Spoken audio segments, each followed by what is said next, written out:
የጦር መሳሪያን ከስካፍንጫው የታጠቀ መንግስት ፊት ለፊት በሰላማዊ ሰልፍ ቆሞ መታገልን ያክል ጀግንነት የለም።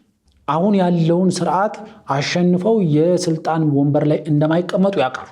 ጦርነት ሊጀመር የሚችለው የኤርትራ መንግስት በወረራ በያዛቸው የኢትዮጵያ ሉዓላዊ ግዛት ምክንያት ነው። ለምንድን ነው በዚህ ደረጃ መቃወም የፈለጉት የባህር በር ጥያቄውን? የባህር በር ጥያቄ የቅንጦት ጥያቄ አይደለም።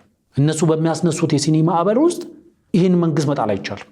የኢትዮጵያ መንግስት ከኢትዮጵያ ህዝብ አቅም በላይ አይደለም። የኤርትራ መንግስት ከግብፅ በከፋ ጠላት ነው። የሚካሄደው የትጥቅ ትግል ነው። የሚካሄድበትም ዓላማ ደካማና ተጋላጭ የሆነ ሀገረ መንግስት ለመፍጠር ነው። ሰላም ጤና ይስጥልን ተመልካቾቻችን፣ ይህ ብሪጅ ሚዲያ ነው። ከብሪጅ ሚዲያ ወቅታዊ ሀገራዊ ጉዳይ ላይ ትኩረት ያደረገው የዛሬው የዳሳ ፕሮግራማችን እነሆ ወደ እናንተ መድረሱን ጀምሯል። እንደተለመደው የተለያዩ ጉዳዮችን አካተን ወደ እናንተ የመጣ ነው አፈወርቅ በደዊና ዮምዩ አበበ ነን። ዛሬ እንግዲህ በሀገራችን ሰሞነኛ መነጋገሪያ የሆነና አሁንም አጀንዳነቱ እየጠነከረ የመጣውን የኢትዮጵያና የኤርትራ ጉዳይ በሰፊው እናነሳለን። ይሄንን ጉዳይ ስናነሳ እንግዲህ በአንድ ሚዲያ ላይ ከተደረገ ውይይት ጋር እያያያዝን የራሳችን ሀሳብ እናስቀምጣለን። ሌላኛው እዚህ ውስጥ የምንመለከተው ደግሞ ባለፈው ታግተው የነበሩ የአዘርባይጃን መርከቦች የኤርትራ መንግስት በድርድር 18 መርከበኞችን ጨምሮ መርከቦችን እንደለቀቃቸው መረጃዎች እየወጡ ነው ያሉት። ይህንንም የምናየው ነው የሚሆነው። ሌላኛው ጉዳያችን የኢትዮጵያና የእስራኤል ግንኙነት የተጠናከረ መጥቷል። በእነዚህ ሁለት ሀገራት ግንኙነት ውስጥ እንግዲህ ከዚህ ቀደም የውጭ ጉዳይ ሚኒስትሩ ከእስራኤል ውጭ ጉዳይ ሚኒስትር ጋር ውይይት አድርገው ነበረ። አሁን ደግሞ የሁለቱ ሀገራት ጠቅላይ ሚኒስትሮች በስልክ ውይይት አድርጓል። በውይይታቸው ምን ጉዳዮች ተነሱ የሚለውንም ደግሞ የምናይ ነው የሚሆነው። ቆይታችሁ ከኛ ጋር እንዲሆን በአክብሮት እንጋብዛለን። አብራችሁን ቆዩ። እንግዲህ የኢትዮጵያና የኤርትራ ጉዳይ ብዙ ብለንበታል እዚህ ቤት ውስጥ። የኢትዮጵያ ፖለቲከኞች የኤርትራን ጉዳይና የኢትዮጵያን ጉዳይ እንዴት ይመለከቱታል፣ ምን አይነት ሀሳቦችን ይሰነዝራሉ የሚለውን በተለያየ ጊዜ አንስተን ፕሮግራም ሰርተንበታል። ዛሬም ቀጥሏል ይሄ ጉዳይ። በተለይ ደግሞ አንድ ውይይት ስንመለከት ነበር በባለፈው ሳምንት መጨረሻ ላይ የተደረገ ውይይት አለ በሪዮት ሚዲያ። አቶ ልደቱ አያሌውና ኢንጂነር ይልቃል ጌትነት ሰፋ ያለ ክርክርና ውይይት አድርገዋል። ሁለቱም እንግዲህ እንደምታውቃቸው በተለይ አቶ ልደቱ በብዙ መንገድ በኢትዮጵያ ፖለቲካ ውስጥ የሚያነሷቸው ሀሳቦች መነጋገሪያ ይሆናሉ። ኢንጂነር ይልቃል ጌትነትም እንዲሁ ከቅርብ ጊዜ ወዲህ ቀደም ሲል እንግዲህ የህብር ፓርቲ አሁንም የህብር ፓርቲ አባል ነኝ እያሉ ነው ያሉት እሳቸው በዚህ ውይይት ላይ የህብር ፓርቲ ውስጥ ሰላማዊ ትግል ሲያካሂዱ እንደነበረ እንዲሁም ደግሞ ከዛ ቀደም ሲል የተለያዩ የፓርቲዎች ውስጥ የፖለቲካ እንቅስቃሴ ሲያደርጉ የነበሩ ሰው ናቸው። አሁን እንግዲህ በግላጭ የፋኖን የትጥቅ ትግል በመደገፍ ራሳቸውን ገልጠው መጥተዋል። በቅርብ ጊዜያት በሚያደርጓቸው ቃለ መጠይቆች ላይም የሚያነሷቸው ሀሳቦች አሉ። እንግዲህ ብዙ ጊዜ ኢንጂነር ይልቃል ጌትነት አንድ ቦታ የተናገሩትን ነገር ሌላ ቦታ ሲመጡ ከሱ ተቃራኒ ነገር ሲናገሩ እየሰማናቸው ነው። ከዚህ ቀደም በሮሃ ሚዲያ የነበራቸውን ቆይታ እዚህ ቤት እኛም አንስተን ብዙ ብለንበት ነበረ። ባለፈው ውይይታቸውም እንደዚሁ ተቃራኒ ነገር አንስተዋል። ኢንጂነር ይልቃል ጌትነት በኢትዮጵያና በኤርትራ ጉዳይ ላይ ምን አይነት ምልከታ አላቸው? አቶ ልደቱስ ከዛስ ካነሷቸው ሀሳብ ተነስተን ደግሞ አንተ የራስን ሪፍሌክሽን ትሰጥበታለህ። በኢትዮጵያና በኤርትራ ጉዳይ ላይ እንግዲህ ጦርነት ሊከሰት ይችላል በሚል ዙሪያ ነው መጀመሪያ ላይ ውይይታቸው ላይ የነበረው። ጦርነቱ ማን ሊጀምረው ይችላል? አሁን ያለው አካሄድስ ወደ ጦርነት ያመራል አያመራም የሚለው ውይይት ነበረ የመጀመሪያውን የውይይት ክፍል የወሰደው። እንግዲህ ኢንጂነር ይልቃል ናቸው መጀመሪያ ንግግሩን የጀመሩት። በኢትዮጵያና በኤርትራ ጉዳይ ጦርነት መከሰቱ ዙሪያ ላይ እሳቸው የሰነዘሩትን ሀሳብ ትንሽ እናንሳ። በኤርትራ በኩል ይላሉ እንግዲህ እሳቸው ሁልጊዜ የሚያደርጋቸው ዝግጅቶች ካልኩሌትድ የሆኑ የታሰበባቸውና ስትራቴጃይዝ የሆኑ ናቸው። በኢትዮጵያ በኩል ደግሞ ይላሉ በሂሳብ የተሰሩና በጥሞና የታሰበባቸው ሳይሆን ለአጭር ጊዜ ካለሁበት ሁኔታ ለመውጣት ተብሎ የሚደረግ ነው የሚል ነገር ያነሳሉ። ጦርነቱ ከተከሰተ ይላሉ ኢንጂነር ይልቃል ሲቀጥሉ በየት በኩል ይከሰታል ተብሎ ጥያቄ ተነስቶላቸው ነበርና በኢትዮጵያ መንግስት ትንኮሳ ነው የሚሆነው የሚል መልስ ሰጥተዋል። እንግዲህ አብዛኛው የኢትዮጵያ ፖለቲከኞች አፍቃሪ ሻዕቢያ ናቸው። ብዙ ጊዜ ስለ ኤርትራ መንግስት ስለ ሻዕቢያ ወገባቸውን አስረው ሲከራከሩ እንሰማለን። አዲስ ነገር አይደለም በእርግጥ። ነገር ግን ከአቶ ልደቱ ጋር አነጻጽረን ለማየት ብለን አመጣን እንጂ አቋማቸው ይሄ እንደሆነ ይታወቃል። በተለይ ደግሞ ይላሉ ሻዕቢያ እንደ ሀገር መታየት ካለበት በተለይ ደግሞ አብሮ በማበር ደረጃ የተነሳ ነገር አለ። አዎ የፋኖ ኃይሎች ይላሉ እሳቸው እንደውም የህልውና ትግል እያደረገ ያለው የፋኖ ኃይል ከሻዕቢያ መንግስት ጋር የሚያደርገውን መቀራረብ ወይም አብሮ መስራት ወይም ደግሞ አጋር አድርጎ መያዝ ልክ ነው ብሎ ነው የሚያምኑት። ወደ አቶ ልደቱ ጉዳይ ደግሞ እንምጣ። አቶ ልደቱ በዚሁ ሀሳብ ላይ ከላይ በተነሳው በኢትዮጵያና በኤርትራ ጉዳይ ላይ ያላቸውን አቋም ሲገልጹ ጦርነቱ በተለያዩ ፕሮፓጋንዳዎች ተጀምረዋል ይላሉ። የመሆን እድሉ ሰፊ ነው፣ ተኩስ ብቻ ነው የቀረው። በተለያዩ ሚዲያዎች የሚነሱ ነገሮችን አንስተው ነው እዚህ ጋር እነዚህን የጠቀሱት። የኤርትራ ህዝብና የኢትዮጵያ ህዝብ አንድ ናቸው፣ ወዳጅ ናቸው። ነገር ግን ይላሉ ሻዕቢያ ለኢትዮጵያ በጎ የማያስብ ደካማና የተከፋፈለች ኢትዮጵያን ለማየት ሁልጊዜ የሚሰራ ኃይል ነው። ለዛም ጠላት ነው።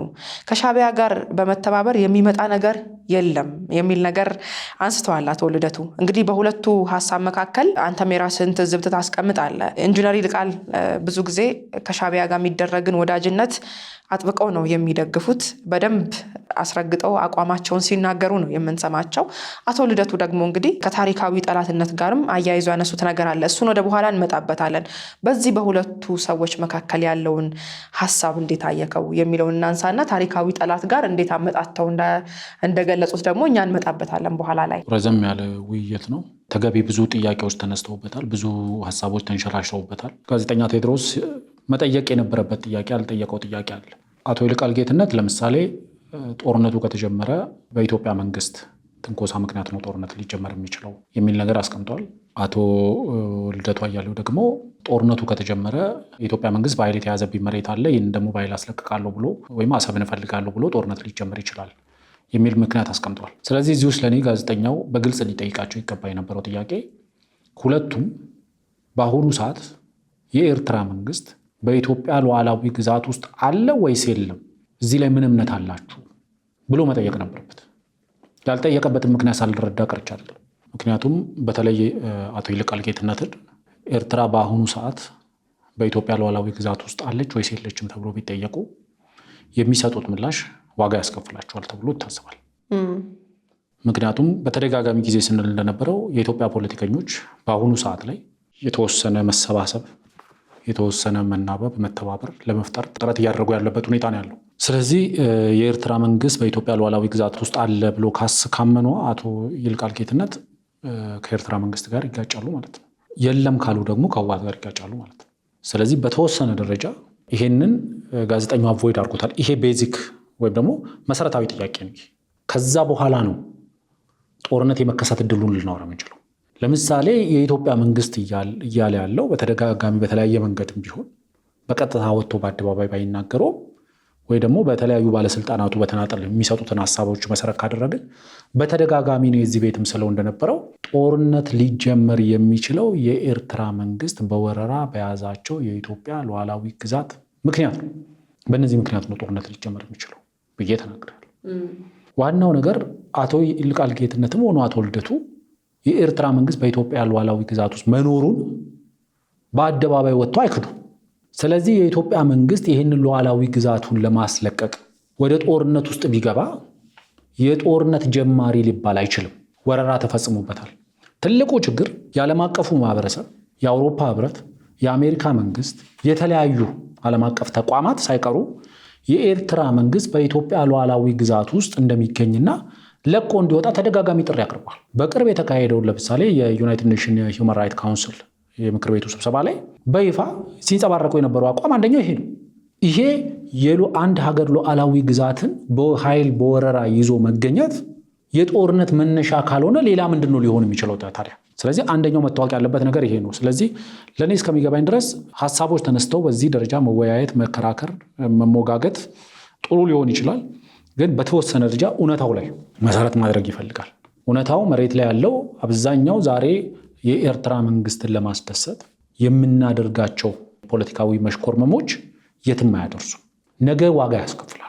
ምናልባት ለጥምረታቸውና በጋራ አብሮ ይሄን መንግስት ለመጣል በሚያደርጉት ጥረት ጋሬጣ እንዳይሆንባቸው እውነትን ከተናገሩ ከዛስ ማለት ዛሬ ላይ ባለፈው ስለው እንደነበረው ሆድን በጎመን ቢደልሉት ጉልበት በዳገት ይለግማል እንደሚባለው ዛሬ ላይ እንደምንም አርግተን ሆዳችንን በጎመን እንደለለ ነውም ቢሆን በይደር ይደር ስንደርስ ወንዙን እንሻገራለን እንደሚባለው እስከ ወንዙ ድረስ ያለውን ጉዞ ችግር የለውም በቃ ተቻችለን እንሂድ፣ ስለ ወንዙ እዛ ስንደርስ እናወራለን ቢባልም አላስፈላጊ መርህ አልባ የሆኑ ትብብሮች ለእኔ ምክንያታቸው አንድና አንድ ነው ብዬ ነው የማምነው። ነገ ወንዙን ስንደርስ እንሻገራለን የሚሉ መርህ አልባ የሆኑ ትብብሮች ዓላማቸውና ምክንያታቸው አንድና አንድ ነው። ለእነዚህ ሰዎች ነገ የሚባል ቀን የለም። ነገ እንደማይመጣ ያውቃሉ። አሁን ያለውን ስርዓት አሸንፈው የስልጣን ወንበር ላይ እንደማይቀመጡ ያውቃሉ። ስለዚህ ዋናው እየሰሩ ያሉት ሀገርና መንግስትን ማዳከም ነው። እንደ አቶ ይልቃል ጌትነት ሀሳብ ግን ለምሳሌ ኢትዮጵያና ኤርትራ ቢዋጉ ከማን ጎን ይቆማሉ ተብለው ተጠይቀው ነበር በግልጽ። እንግዲህ እሱ ላይ ብዙ ጭቅጭቅ ተደርጓል። አቶ ልደቱም ግልጽ እንዲያደርጉ፣ ጋዜጠኛውም ግልጽ እንዲያደርጉ ጠይቋቸዋል። እሳቸው ግን ያው በገደምዳሜው በእርግጥ አቋማቸው ይታወቃል። እዛ ጋር ስለተናገሩ ስላልተናገሩ አይደለም። ግን አንድ ነገር ብሏል። ሻዕቢያና ኢትዮጵያ ቢዋጉ እኛ ወደ 4 ኪሎ መሄዳችንን እንቀጥላለን የሚል ነገር አንስቷል። እንደ እድል ነው አሁን እየጠበቁ ያሉት በየትኛውም በኩል ያሉ ታጣቂዎች። እንግዲህ ኦላም ብዙ ጊዜ ወጥቶ ሚዲያ ላይ እንዲህ ነው ስለማይል ነው እንጂ ምናልባት አብሮ በማበር እየሄዱ ካለው አካሄድ አንጻር ፍላጎታቸው አንድ ሊሆን ይችላል። የኢትዮጵያ መንግስትና የኤርትራ መንግስት ውጊያ ውስጥ ቢገባ ሁሉም ወደ 4 ኪሎ የጀመረውን መንገድ መቀጠል እንጂ ከኢትዮጵያ መንግስት ጎን ሆኖ ሻዕቢያን ተዋግቶ ስርዓት አስይዞ መቀጠል አይደለም የሚፈልገውና ኢንጂነር ይልቃልም የነገሩን ይሄንን ነው። ሻዕቢያና ኢትዮጵያ ይዋጋሉ፣ እኛ ግን 4 ኪሎ መሄዳችንን እንቀጥላለን የሚል ነገር አንስተዋል። ለእኔ ዋናው መሰረታዊ ነገር እነዚህ ሰዎች መርህ አልባ ግንኙነት እየፈጠሩ ያሉት ብቸኛ ምክንያታቸው የተዳከመ ሀገርና የተዳከመ መንግስት መፍጠር እንጂ ስልጣን መያዝ አይደለም። ምክንያቱም ስልጣን ከያሽ ዛሬ የገባሽባቸው ትብብሮች ነገ ለአንቺ ሾክ ይሆናሉ፣ ሀገር ለማስተዳደርም ጭምር። በተደጋጋሚ ጊዜ ስናነሳው እንደነበረው እነዚህ ሰዎች ለኤርትራ መንግስት እያሰጡ ያለው እጅ መንሻ የሀገር ብሔራዊ ደህንነትንም ብሔራዊ ጥቅምንም አደጋ ውስጥ የከተተ ነው ብለን በተደጋጋሚ ሀሳባችን ገልጸናል። ዛሬ እጅ መንሻ ብለሽ የሰጠሻቸው ለኤርትራ መንግስት መስዋዕት እያደረግሽላቸው ያሉ የብሔራዊ ጥቅምና ደህንነት አጀንዳዎችና ጉዳዮች ነገ የሀገር ማስተዳደሪያ ቱሎች ናቸው። አንድ ጸሐፊ ነኝ የሚል ሰው እስክርቢቶን መስዋዕት ለማድረግ አይፈቅድም። እስክርቢቶን የሰጠቀን ጸሐፊነቱ ያግባቃል ማለት ነው። ሀገር አስተዳድራለሁ ስትይ ሀገር ብሔራዊ ደህንነት፣ ብሔራዊ ጥቅምም፣ ቀጠናዊ ጥቅም ምናምን እንደ ቀጠናዊ የሚባሉ ፍላጎቶች ናን አሉ እኮ። እነዚህ ፍላጎቶች ላይ አትደራደሪ። የሀገር ውስጥ ጉዳዮች ላይ ትደራደራለሽ፣ በብሔራዊ ጥቅሞች ላይ አትደራደሪ።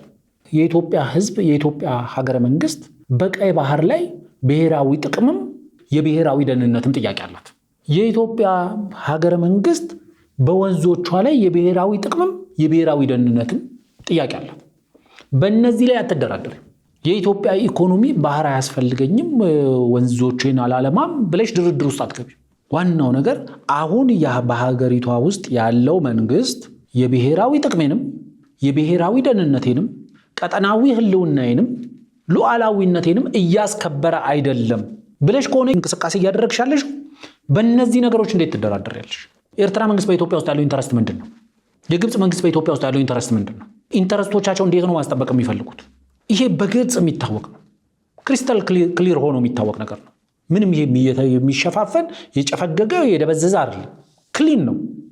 ይህንን ክሊን የሆነ ቪው ማግኘት ይቻላል። እንደውም አቶ ልደቱ አያሌው አንድ ነገር አንስተዋል። ከሳቸው ጋር እዚሁ አካባቢ ላይ እየተከራከሩ ኢንጂነሩ ከሻዕቢያ ጋር ያላቸውን ነገር አጣብቀው መለያየት ስላልቻሉ ከሻዕቢያ ጋር እስከ መጨረሻው የዕድሌን እሞክራለሁ የሚል ሀሳብ በሚያራምዱበት ወቅት ወደኋላ መለስ ብሎ አንድ ነገር አንስተዋል። በእኔ እምነት ከሻዕቢያ ጋር የምናደርገውም ግንኙነት ሁሉ ጉዳት አለው ብዬ ነው የማምነው ብለው የሚከተለው ምስክርነት ሰጥቷል። በቪዲዮ እናስገባኛ ከምንለው እዚህ ጋር በዚህ ቪዲዮ ማየት እንችላለን። በእኔ እምነት ከሻዕቢያ ምንም የምንጠቀመው ነገር አለ ብዬ አላምንም። የምናደርገው ግንኙነት ሁሉ ጉዳት አለው ብዬ ነው።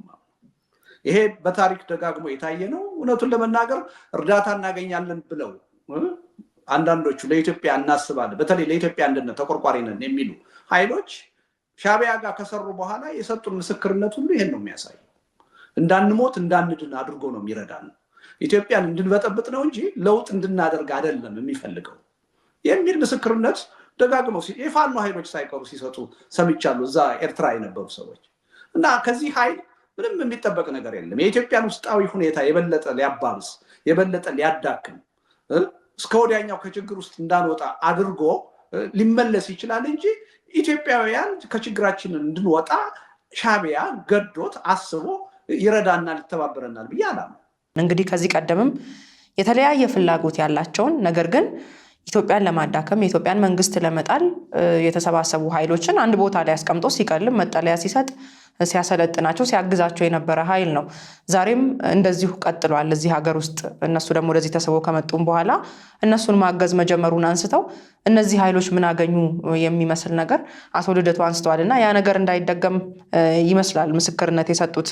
አቶ ይልቃል ግን ይህንን ድርቅ ብለው እኛ እንደ ወዳጅና ጠላትም ነን ብለን አናስብም፣ ከኤርትራ መንግስት ጋር ያለን ነገር እንግዲህ ወደ ስልጣንም ከመጣ ነው ወደ 4 ኪሎም ከመጡ በፍቅር የምጽዋን ወይም ደግሞ የአሰብን ወደብ መጠቀም እንደሚችሉ እርግጠኛ ሆነው እየተናገሩ ነው ያሉት። እና ብዙ ጊዜ እንግዲህ የኢሳያስ መንግስት ወጥቶ ምንም አይናገርም፣ የኢትዮጵያ መንግስት ግን እየተናገረ ነው የሚሉ ኤርትራውያን አሉ።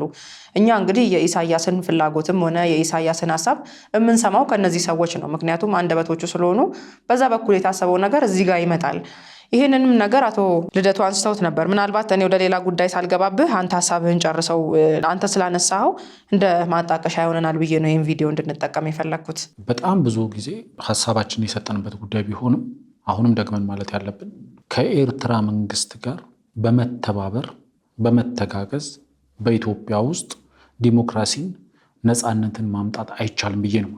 አንድ ይሄ መታወቅ አለበት። ለምሳሌ አቶ ይልቃል ጌትነትም አቶ ልደቱ አያሌውን በተደጋጋሚ ሲያነሱት የነበረው ታይሚንጉ አሁን ትክክል አይደለም፣ በዚህ ሰዓት ላይ የባህር በር ጥያቄ ማንሳት በታይሚንግ ደረጃ ልክ አይደለም ይላል። የኤርትራ ሚዲያ ሰዎች ደግሞ ይወጡና የታይሚንግ አይደለም የዲፕሎማሲ መፍትሄ የለውም፣ ጊዜው ያለፈበት የተሳሳተ ጥያቄ ነው፣ የባህር በር ኢትዮጵያ የባህር በር ጥያቄ ማቅረብ ስህተት ነው የሚል አቋም ይወስዳሉ የኤርትራ ሚዲያዎችም የኤርትራ መንግስት።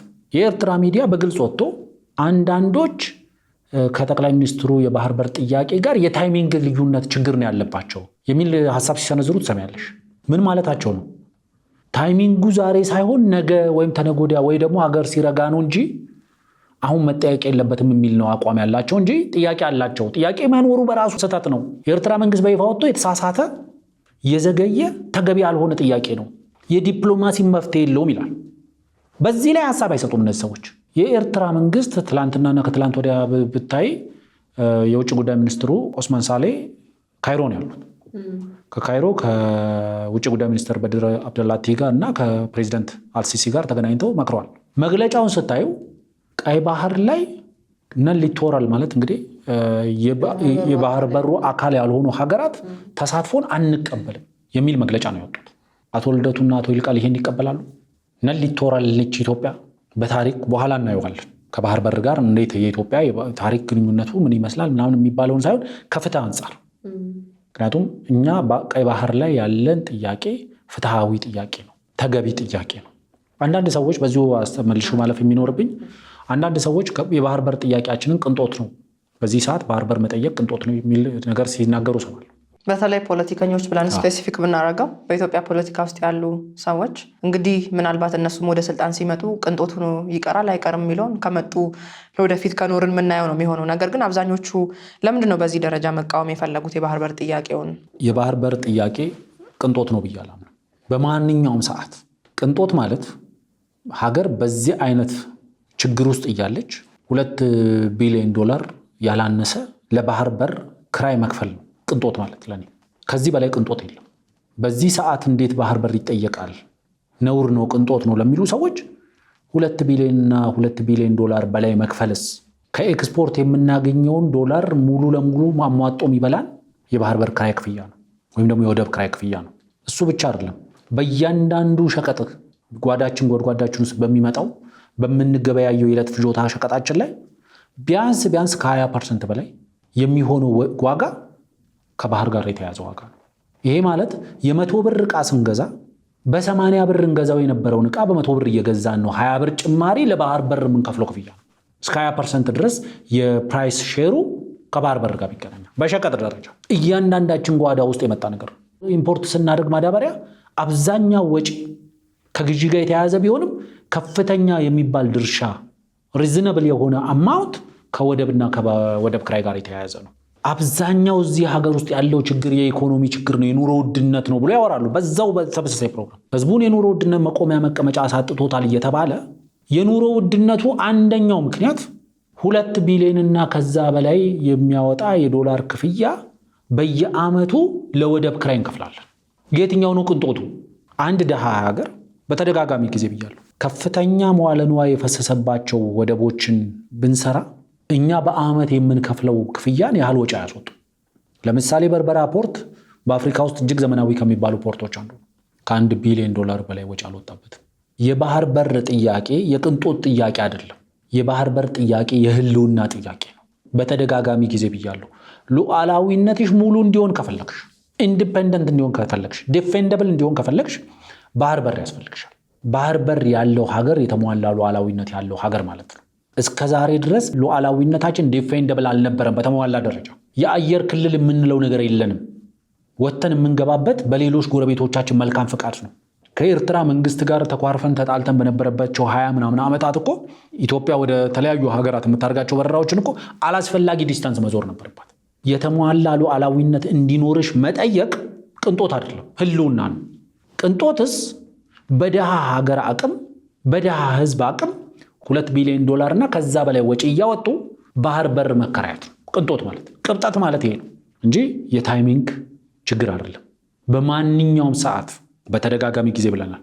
ለምሳሌ ኢህአዴግ ስልጣን ላይ በነበረበት ጊዜ የህዳሴ ግድብ ሲገነባ ኢህአዴግ ኢትዮጵያ ውስጥ ያለው ችግር የዲሞክራሲ ነው፣ የነፃነት ነው፣ የመልካም አስተዳደር ነው፣ የኢኮኖሚ ችግር ነው፣ ስለዚህ ግድቡ መገንባቱ ተገቢ አይደለም የሚሉ ሰዎች ነበሩ።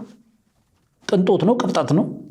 አንዳንዴም ደግሞ ለከፋዮቻቸው ሲያደገድጉ ደግሞ ሆን ብለው ሌላ ሀገርን ለመጉዳት ነው፣ የታችኛውን ተፋሰስ ባለ ሀገራትን ለመጉዳት ነው እንደዚህ አይነት ግድብ የሚገነባው የሚል ነገር የሚያነሱ ሰዎች ነበሩ። ዋናው መሰረታዊው ነገር ግን የኢህአዴግ መንግስት በኢትዮጵያ ውስጥ በነበረበት ሰዓት ላይ መሬት ላይ በነበረው ነባራዊ ሁኔታ ኢትዮጵያ ውስጥ የነበሩ የተለያዩ ጥያቄዎች ቢኖሩም ያንን ግንባታ መገንባቱ ትክክል ነው፣ ቅብጠት አልነበረም፣ ተገቢ ነው። ፓራራሊ ሌሎች ችግሮችን መፍታትም ተገቢ ነው። አንደኛው መታወቅ ያለበት ይሄ ነው። ሁለተኛው የተለያዩ ሰዎች የኢትዮጵያ ፖለቲከኞች በአደባባይ ወጥተው የባህር በር ጥያቄን ውድቅ ለማድረግ ሲሞክሩ ያሉ። በዚህ ውስጥ መታየት ያለበት አንደኛው ነገር ለምሳሌ ዊኬንዱ ላይ ፕሮፌሰር መረራ ከዶቼ ቬሌ ጋር ቆይታ አድርገው ነበር። በቆይታቸው የባህር በር ጥያቄ እሳቸውም እንደማንኛውም ፖለቲከኛ ያው የታይሚንግ ችግር አለበት፣ ባህር በር ብናገኝ አንጠላም፣ ግን ታይሚንግ ችግር አለበት የሚል ነገር አንስተዋል። ሌሎችም ፖለቲከኞች ጋር ብትሄጂ የቅብጠት ነው ይሄ፣ ቅብጠት ነው ይሄ፣ እንትን ነው፣ ቅንጦት ነው፣ ሌላ ጥያቄዎች መመለስ አለባቸው፣ የኑሮ ውድነቱ መረጋጋት አለበት፣ ህዝብ በኑሮ ውድነት እየተሰቃየ ነው፣ ህዝብ በጦርነት ውስጥ እየተሰቃየ ነው። እነዚህ ባልተመለሱበት ዶሚኖ ኢፌክት የሚባል ነገር አለ በኢኮኖሚክስ ውስጥ። አንዱን ችግር ስትፈጪው ተያይዞ የሚፈቱ ችግሮች አሉ። የባህር በር ጥያቄ ስትፈጪ ከኢኮኖሚ ጋር የተያያዙ አብሮ ሊፈቱ የሚችሉ ችግሮች አሉ። ቅድም እንዳልኩት በእያንዳንዱ ዋጋ ውስጥ በእያንዳንዱ የሸቀጥ ዋጋ ውስጥ 20 እና 30% ድርሻ ያለው ባህር በር ጥያቄሽን ስትመልሺ የኑሮ ውድነትን በተወሰነ ደረጃ ታወርጃለሽ። ሉዓላዊነትሽ አደጋ ላይ የወደቀውን ሉዓላዊነትሽን ወደ ተወሰነ መልኩ ማስተካከል ትችላለሽ፣ የተሟላ ማድረግ ትችላለሽ። ይህንን የፖለቲከኞቹን አቋም ካየው በኋላ ራሴን ስጠይቅ ለምንድን ነው የኢትዮጵያ ፖለቲከኞች ኢትዮጵያን የማስተዳደር ፍላጎት ካላቸው፣ ሀገር የመምራት ፍላጎት ካላቸው ለምንድን ነው የባህር በር ጥያቄን በዚህ ደረጃ ሀገርን ዋጋ በሚያስከፍል ደረጃ ለምሳሌ የኢትዮጵያ የባህር በር ጥያቄ ተገቢ ነው፣ ትክክለኛ ነው፣ ፍትሃዊ ነው፣ የባህር በር ጥያቄያችን መልስ ሊያገኝ ይገባል፣ ግን መንግስት ደግሞ ይሄንንም ደግሞ ማድረግ አለበት ሲሉ አትሰሚ። ለምንድን ነው ብዬ ራሴ ስጠይቅ አብዛኛው ምክንያት የሚሆነው የባህር በር ጥያቄያችን ከተመለሰ መንግስት ጠንካራ መንግስት ይኖራል። ለምሳሌ ጠንካራ አርሚ ለመገንባት ስትሞክሪ የሚቃወሙሽ የራስሽ ተቋሚ የምትያቸው ኃይሎች ናቸው። የባህር በር ጥያቄ ስታነሺ የሚቃወሙሽ የራስሽ የምትያቸው ተቋሚዎች ናቸው። የኮሪደር ልማት ስትይ የሚቃወሙሽ የራስሽ ሰዎች ናቸው። ሃውዚንግ ፕሮጀክቶች ስትሰሪ የሚቃወሙሽ የራስሽ ተቋሚዎች ናቸው። ለምን ስትይ እነዚህ ተግባራት መንግስትን ያጠነክሩታል፣ መንግስት የህዝብ ድጋፍ እንዲኖረው ያደርጋሉ። ስለዚህ ጠንካራ መንግስት ከተፈጠረ ደግሞ እነሱ ታግለው ሊጥሉት አይችሉም። እነሱ በሚያስነሱት የሲኒማ ማዕበል ውስጥ ይህን መንግስት መጣል አይቻልም። ስለዚህ በተቻላቸው መጠን ማድረግ የሚችሉት ምንድነው? መንግስት እንደነዚህ አይነት ግራንድ የሆኑ ስትራቴጂክ የሆኑ እንቅስቃሴዎችን ሲያደርግ ወይም ደግሞ ሙቮችን ሲወስድ ማደናቀፍ ነው። ምክንያቱም እነዛ ስትራቴጂክ ግራንድ የሆኑ ፕሮጀክቶችን መንግስት ኦልሬዲ ፕሮፖዝ ሲያደርግና እነዛን ስኬታማ ካደረገ መንግስት እነሱ ከማይደርሱበት ቦታ ይቀመጣል። ከጀማሪ ፖለቲከኞች ይልቅ ፖለቲካ ውስጥ እድሜያቸውን የጨረሱ ሰዎች ናቸው አሁን ብዙ ጊዜ በሀገር ጉዳይ ላይ ሲፎርሹ የምናያቸው። ለምንድን ነው እንደዛ የሆነው? ምክንያቱም ረዘም ያለ ጊዜ አንድ ቦታ ስትቆይ ኤክስፒሪየንስ አለ፣ ማገናዘብ ትችላለህ፣ አውትካሙ ምን ሊሆን እንደሚችል ታውቃለህ ተብሎ ይታመናል። እኛ ሀገር ደግሞ ተቃራኒ ነው። በእድሜ ዘለግ ያሉ ፖለቲካ ውስጥ ያሉ ሰዎች ረብሻ፣ ወጣቱ የሚሞትበት የሆነ ነገር አውድ ነው መፍጠር የሚወዱት። ለምንድን ነው እንደዚህ የሆነው? ፕሮፌሰር መስፍን የሚሉት አንድ አባባል አለ። ባለጌና ጨዋ በሚጣሉበት ሰዓት ላይ ባለጌው ነው የሚያሸንፈው ይላሉ። የሚያሸንፈው ደግሞ በሁለት መንገድ ነው ይላሉ። ሁለት ስቴፕ ተጠቅሞ ነው።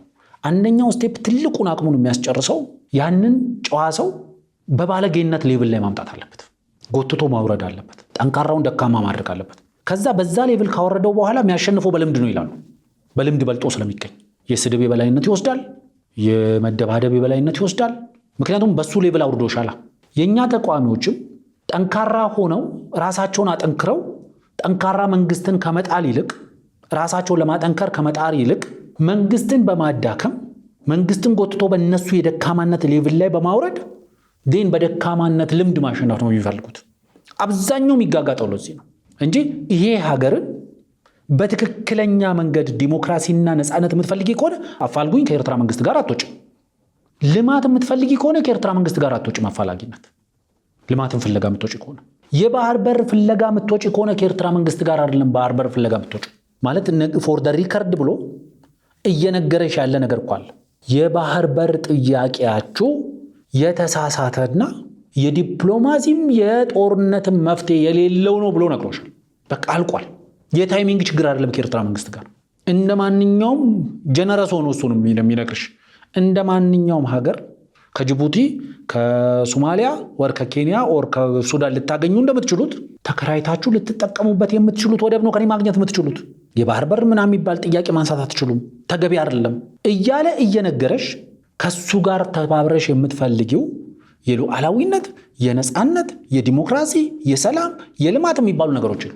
ዋናው ዓላማቸው እነዚህ ነገሮችን የሚያነሳው መንግስት እነዚህ ነገሮችን የሚመልስ ከሆነ፣ ምክንያቱም አያደርግም ሲባሉ ጠቅላይ ሚኒስትሩ አድርገው አሳይተዋል ብዙ ነገሮችን። ስለዚህ እነዚህንም ነገሮች የሚያደርጉ ከሆነ የባህር በር ጥያቄው የሚመልሱ ከሆነ በዲፕሎማሲ መንገድ በመነጋገር በመወያየት ሰጥቶ በመቀበል ጠቅላይ ሚኒስትሩ እንደሚሉት ወይ ደግሞ የኤርትራ መንግስት ወረራውን ሳያቆም ቀርቶ የኢትዮጵያ መንግስት ወደ ጦርነት ተገድዶ የሚገባበት ሁኔታ ካለ በአንድ ድንጋይ ሁለት ወፍ ሊሆን የሚችልበት ሁኔታ ሊፈጠር የሚችልበት እድል ካለ የባህር በሩ የሚመለስ ከሆነ የጠቅላይ ሚኒስትር አብይ አህመድ መንግስት እንደነዚህ አይነት ድንክ ፖለቲከኞች በማይደርሱበት ቦታ ላይ ይቀመጣል። ስለዚህ ይሄንን ነው አሁን እየተቃወሙ ያሉት። ምክንያቱም መንግስት ሊጠናከር ስለሚችል፣ መንግስት ህዝባዊ ቅቡልነቱ ሊጨምር ስለሚችል፣ መንግስት የህዝብ ድጋፉ ስለሚጨምር፣ መንግስት በእነሱ ላይ ኮምፓራቲቭ አድቫንቴጅ ሊወስድባቸው ስለሚችል፣ ስለዚህ ያላቸውን አቅም ሁሉ አሟጠው ይህንን ለማደናቀፍ የሚሰሩበትን መንገድ ስታይ በብዙ መንገድ ምክንያቱም ይህንን እንድል ያደረገ ለምሳሌ አቶ ይልቃል ጌትነት በዚህ ከሪዮት ጋር በነበራቸው ቆይታ ላይ ያነሱት ከኤርትራ መንግስት ብዙ ነገር እንፈልጋለን፣ የኤርትራ መንግስት ባህር በር አለው ምን አለው ብሎ ይዘረዝራሉ። ባህር በር አለው፣ ባህር በር መጠቀም እንፈልጋለን፣ ብድርና እርዳታ እንፈልጋለን ይላሉ። ከኤርትራ መንግስት ማለት ለራሱ የሌለው ለራሱ ህዝቡን ሞርተን ዲኬድ ወደ ኋላ ጎትቶ የሚያስተዳድር በራሱ የመሰረተ ልማት ችግር ያለበት መንግስትን ከሱ ብድርና እርዳታ እንፈልጋለን ይላሉ። ስለዚህ በዚህ ውስጥ ግን የነገሩን እውነት አለ። የኤርትራ መንግስት ነገ የአማራ ህዝብን በማስያዣነት አድርገው ነገ ስልጣን ስንይዝ ወይም ደግሞ የሆነ ነገር ስናደርግ ወይም ስንዘርፍ ምን መልስልህ እየተባለ የሚያበድረው የሚሰጠው እርዳታ አለ ማለት ነው። ግን ግልጽ ጥያቄም ቀርቦላቸዋል። ለምሳሌ ለእኔ አንድ ነገር ያመኛል። ኢትዮጵያ አንድ የኢትዮጵያ ውጪ ካለ ወራሪ መንግስት ጋር ጦርነት ውስጥ ብትገባ የኢትዮጵያ ፖለቲከኞች ከማን ጎን ትቆማላችሁ ተብሎ የሚጠየቁበት ደረጃ መድረሳችን በራሱ ያማል። ከማን ጎን ትቆማላችሁ? እነዚህ ፖለቲከኞችን አውቃቸዋለሁ። አቶ ልደቱንም አቶ ይልቃልንም ሶማሌ በወረረችን ጊዜ የሰይድ ባሬ መንግስት በወረረን ጊዜ ኢህአፓንና ኦነግን የሚከሱበት እነ ኦብነግን የሚከሱበት አንደኛው ምክንያት እነዛ ከሀገራቸው በተቃራኒ ቆመው ኢትዮጵያን ወቅተዋል ብለው ኢንጂነር ይልቃል ይከሳሉ። ይሄን ዛሬ ላይ እሳቸው ኢትዮጵያ ጦርነት ውስጥ ብትገባ by one or the other way ወደ ጦርነት ውስጥ ብትገባ ከማጋት ቆማላችሁ ተብሎ የሚጠየቅ ጥያቄን ለመመለስ እጅግ ፈታኝ ሆኖባቸው ነበር። ደጋግሞ ጋዜጠኛው አቶ ልደቱም ለማብራራት ሞክረዋል። ከኢትዮጵያ መንግስት ጋር ይቆማሉ? አይ ከኢትዮጵያ መንግስት ጋር እየተዋጋው ነው።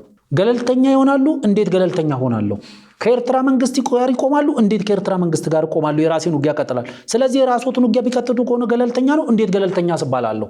በቪዲዮ ማየት የሚችሉት ማለት ነው። አታጥብብኝ። የለም ይኸውልህ ልደቱ፣ አንድ ኤርትራ የሚባል ሀገር አለ። የኤርትራ መንግስት ደግሞ መሪ ሻዕቢያ የሚባል ድርጅት ነው። ጎረቤታችን ነው። በመውጫ እንፈልጋለን። ወደብ አለው። እርዳታና ብድር እንሸልጋለን። የሴኩሪቲ አላያንስ ቢኖረኝ የአባት ነው ሱዳን ማረገውን ሻዕቢያ ጋር ማድረጌን የተለየ ወንጀለኛ አላረገውም። ሻዕቢያ በእኔ ሀገር ላይ የፈጸመው በደል ሁሉ የኔ ሀገር ሰዎች ራሳቸው ከፈጸሙት የተለየ ሆኖ ሻዕቢያን ታሪካዊ ጠላት ላደርግ አልችልም። ጋብዞ በሀገሬ ላይ ያደረገውን ሰውዬ እኩል ምርጫ አብሬው ከተወዳደርኩ የህልውና ትግል አድርጎ በቦምብ እየጨፈጨፈኝ ያለን መንግስት ለማስወገድ የፖለቲካም የሚሊተሪም እርዳታ ከሻዕቢያ ጋር ማድረግ ከታሪካዊ ጠላት ጋር መገናኘት አድርጌ አላያውም ነው አቶ ልደቱ። ስለዚህ የኢትዮጵያ የፖለቲካ ኃይሎች ታጣቂ ኃይሎች ከሻዕቢያ ጋር በጦርነቱ በአንድ ግንባር ተሰልፈው መዋጋት አለባቸው ብለህ ታምናለህ? አንድ ግንባር የሚለውን ለምንድን ነው የምታመጣው ልደቱ? ታምናለህ አታምንም? ንገረኝ። ለምን ብዥታ ለምን ትፈጥራለህ? እኔ እየተዋጋው ነው እኮ ከዚህ መንግስት ጋር ልደቱ እኮ አሁንም ሻዕቢያ ሲመጣ በአንድ ግንባር እዋጋለሁ ነው ጥያቄው። ይሄ መንግስት ለማስወገድ እኮ እየተዋጋን ነው እኮ አሁን እኛ። ስለዚህ እዋጋለሁ ነው እያልክ ያለው። ይሄ ከሆነ አቋምህን ለማወቅ ነው እኮ የምጠይቅህ። እንዲ ኦልሬዲ እየተዋጋን ነው እኮ ልደቱ። አሁን ኦ ማይ ጋድ፣ አሁን እየተዋጋ ያለው ፋኖ ወይም ኦላ ወይም ቲፒኤልኤፍ በሁለት ዓመቱ ጦርነት ከሻዕቢያ ጋር ሆኖ አይደለም፣ ራሳቸውን ችለው ነው እየተዋጉ የነበሩት። እያልን ያለ ነው አሁን ጦርነት ሊመጣ ነው ወደፊት። የኤርትራ መንግስትና የኢትዮጵያ መንግስት ወደ ጦርነት ሊገቡ ነው። ያኔ ወደ ጦርነት ሲገቡ ከማንኛው ወገን ትሰለፋለህ? ነፃ ሆነ ገለልተኛ ሆነ ትቆማለህ? ከኢትዮጵያ መንግስት ጋር ትሰለፋለህ ወይስ ከሻዕቢያ ጋር ትሰለፋለህ ነው? ከሶስት አንዱ ምረጥ። ወይ ልደቱ ላስረዳ ነው። መጀመሪያ ጦርነት ይጀመራል አይጀመርም ምን መጀመሪያ ተነትናለሁ። እኔ ህፃን ልጅ አይደለም። ከተጀመረ ቆይ ልሂድልህ። መጀመሪያ ስለ ስትራቴጂ ነው የምናወራው አይደለም። እኔ እንግዲህ አንድ የፖለቲካ ሰው ነኝ፣ ትልቅ ሰው ነኝ። ትንሽዬ ልጅ እንዲህ ታደርጋለህ፣ ይሄን ትወዳለህ፣ ይሄን አትወድም ሳይሆን አያለሁ። የኢትዮጵያ መንግስት ጦርነት አውጆብናል። አሁን ደግሞ ወደብ በዚህ ጊዜ መጠየቅ ትክክል አይደለም ብዬ አምናለሁ። የኤርትራን መንግስትም የኢትዮጵያ መንግስት ለቀይ ባህር ብሎ ወደብ ፈልጎ መውረሩን እቃወማለሁ። ልክ ሶማሌላንድ ላይ ሲያደርግ የነበረው እንደምቋወም ሁሉ አሁንም በኤርትራ በኩል የሚያደርገውን ነገር አልደግፍም።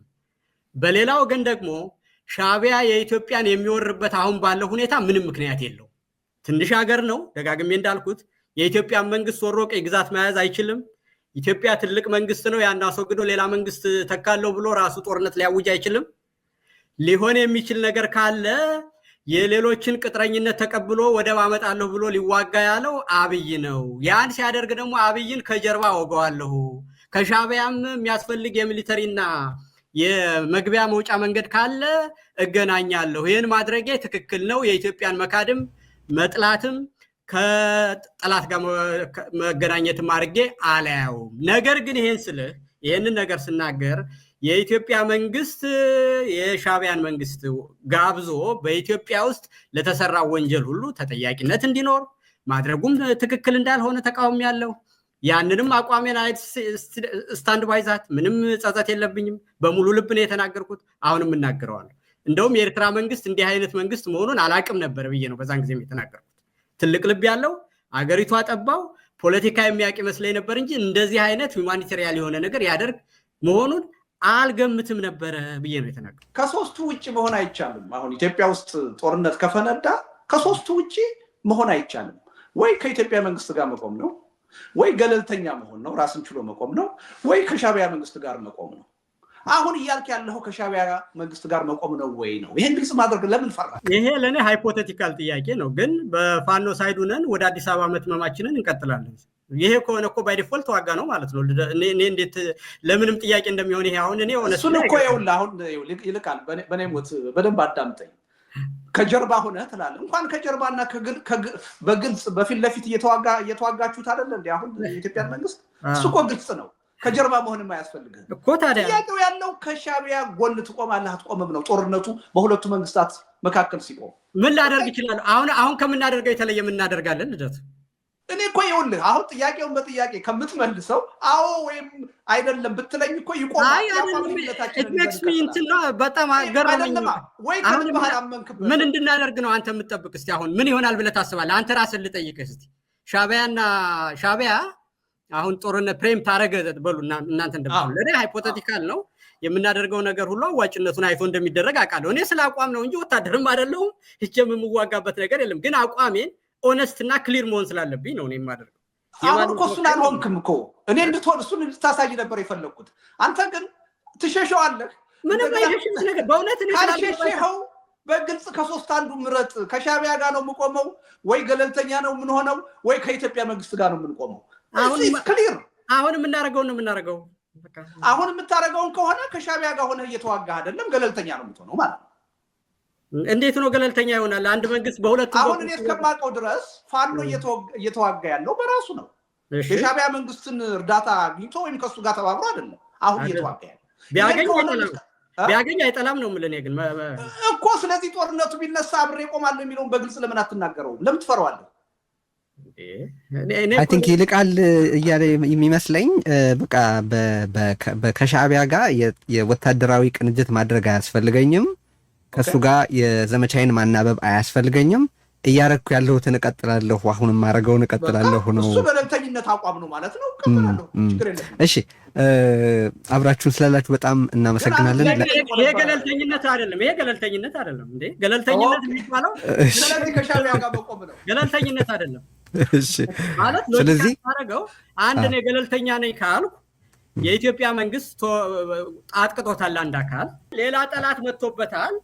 አሁን መውጋት የለብኝም። መጀመሪያ ሀገሪቷን ሉዓላዊነት ማስከበር ስላለበት በምንም አይነት መዋጋት የለብኝም የኢትዮጵያ መንግስት ካለ ነው ገለልተኛ የሚሆነው። ተኩስ አቆማለሁ ካለ ነው ገለልተኛ የሚሆነው እንጂ የኢትዮጵያ መንግስት ከሻዕቢያ ጋር እየተዋጋ በጀርባ እየወጋው ገለልተኛ ነኝ እንዴት ነው የምትለው?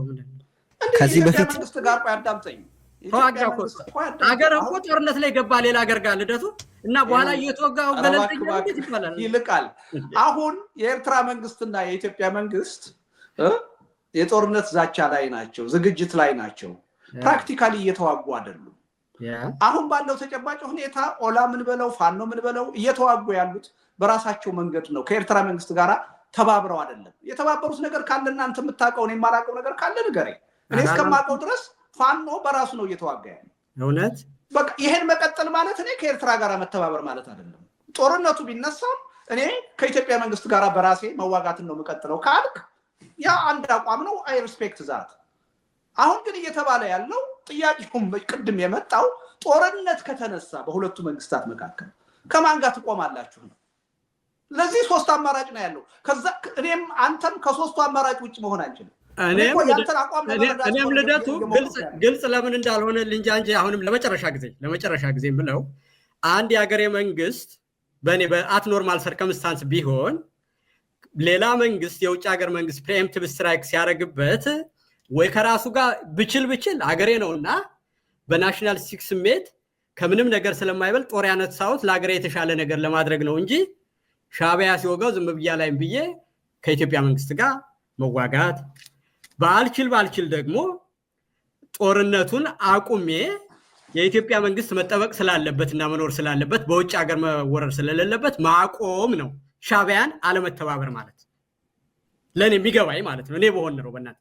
ነገር ግን አሁንም ማደርገውን ካደረኩ የኢትዮጵያ መንግስትን በዛም ከወረረ ከሻዕቢያ ጋር ተቃዋሚዎች አልተባበሩም ለማለት አልችልም ነው ማለት። እኔ ደግሞ እንደውም አክቲቭ የሆነ ትብብር ከሌለ ትብብር እንዴት ሊባል ይችላል ማለት? ለምሳሌ በሻዕቢያና በኢትዮጵያ መንግስት መካከል በሚኖረው ውጊያ ከኢትዮጵያ መንግስት መዳከም ልጠቀም እችላለሁ። ነገር ግን ያ እንዲሆን ከሻዕቢያ ጋር የወታደራዊ ዘመቻዎችን አናብቤ የማካሄደው ዘመቻ አይኖርም ካልክ ኢነዌይ በሁለቱ ጦርነት ውስጥ የመግባት ፍላጎት የለኝም እያልክ ማለት አይደለም ወይ? ትያሜ ነው መሰለኝ። አይ ቲንክ እየተለያየ ያለው እዚህ ጋር በጣም ሴማንቲክ በሆነ ነገር መጫወት ነው እንጂ አይደለም። እንዴት ነው እሺ። ስለዚህ እንደሱ ከሆነ ከሻዕቢያ ጋር እየቆምክ ነው በዚህ ሁኔታ? አዎ ጦርነቱን ስለማላምን በቃ እዚህ ላይ እናቆመው። ገለልተኛ ነው አይባልም።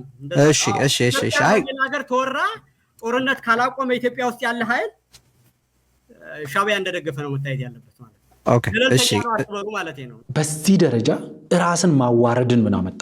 ማለት ለኔ የኢትዮጵያ መንግስት ከአቶ ልደቱ ጋር የምጋራው የኢትዮጵያ መንግስት ችግርም ቢኖርበት የኢትዮጵያ መንግስት ችግር ከኢትዮጵያ ህዝብ በላይ አይደለም።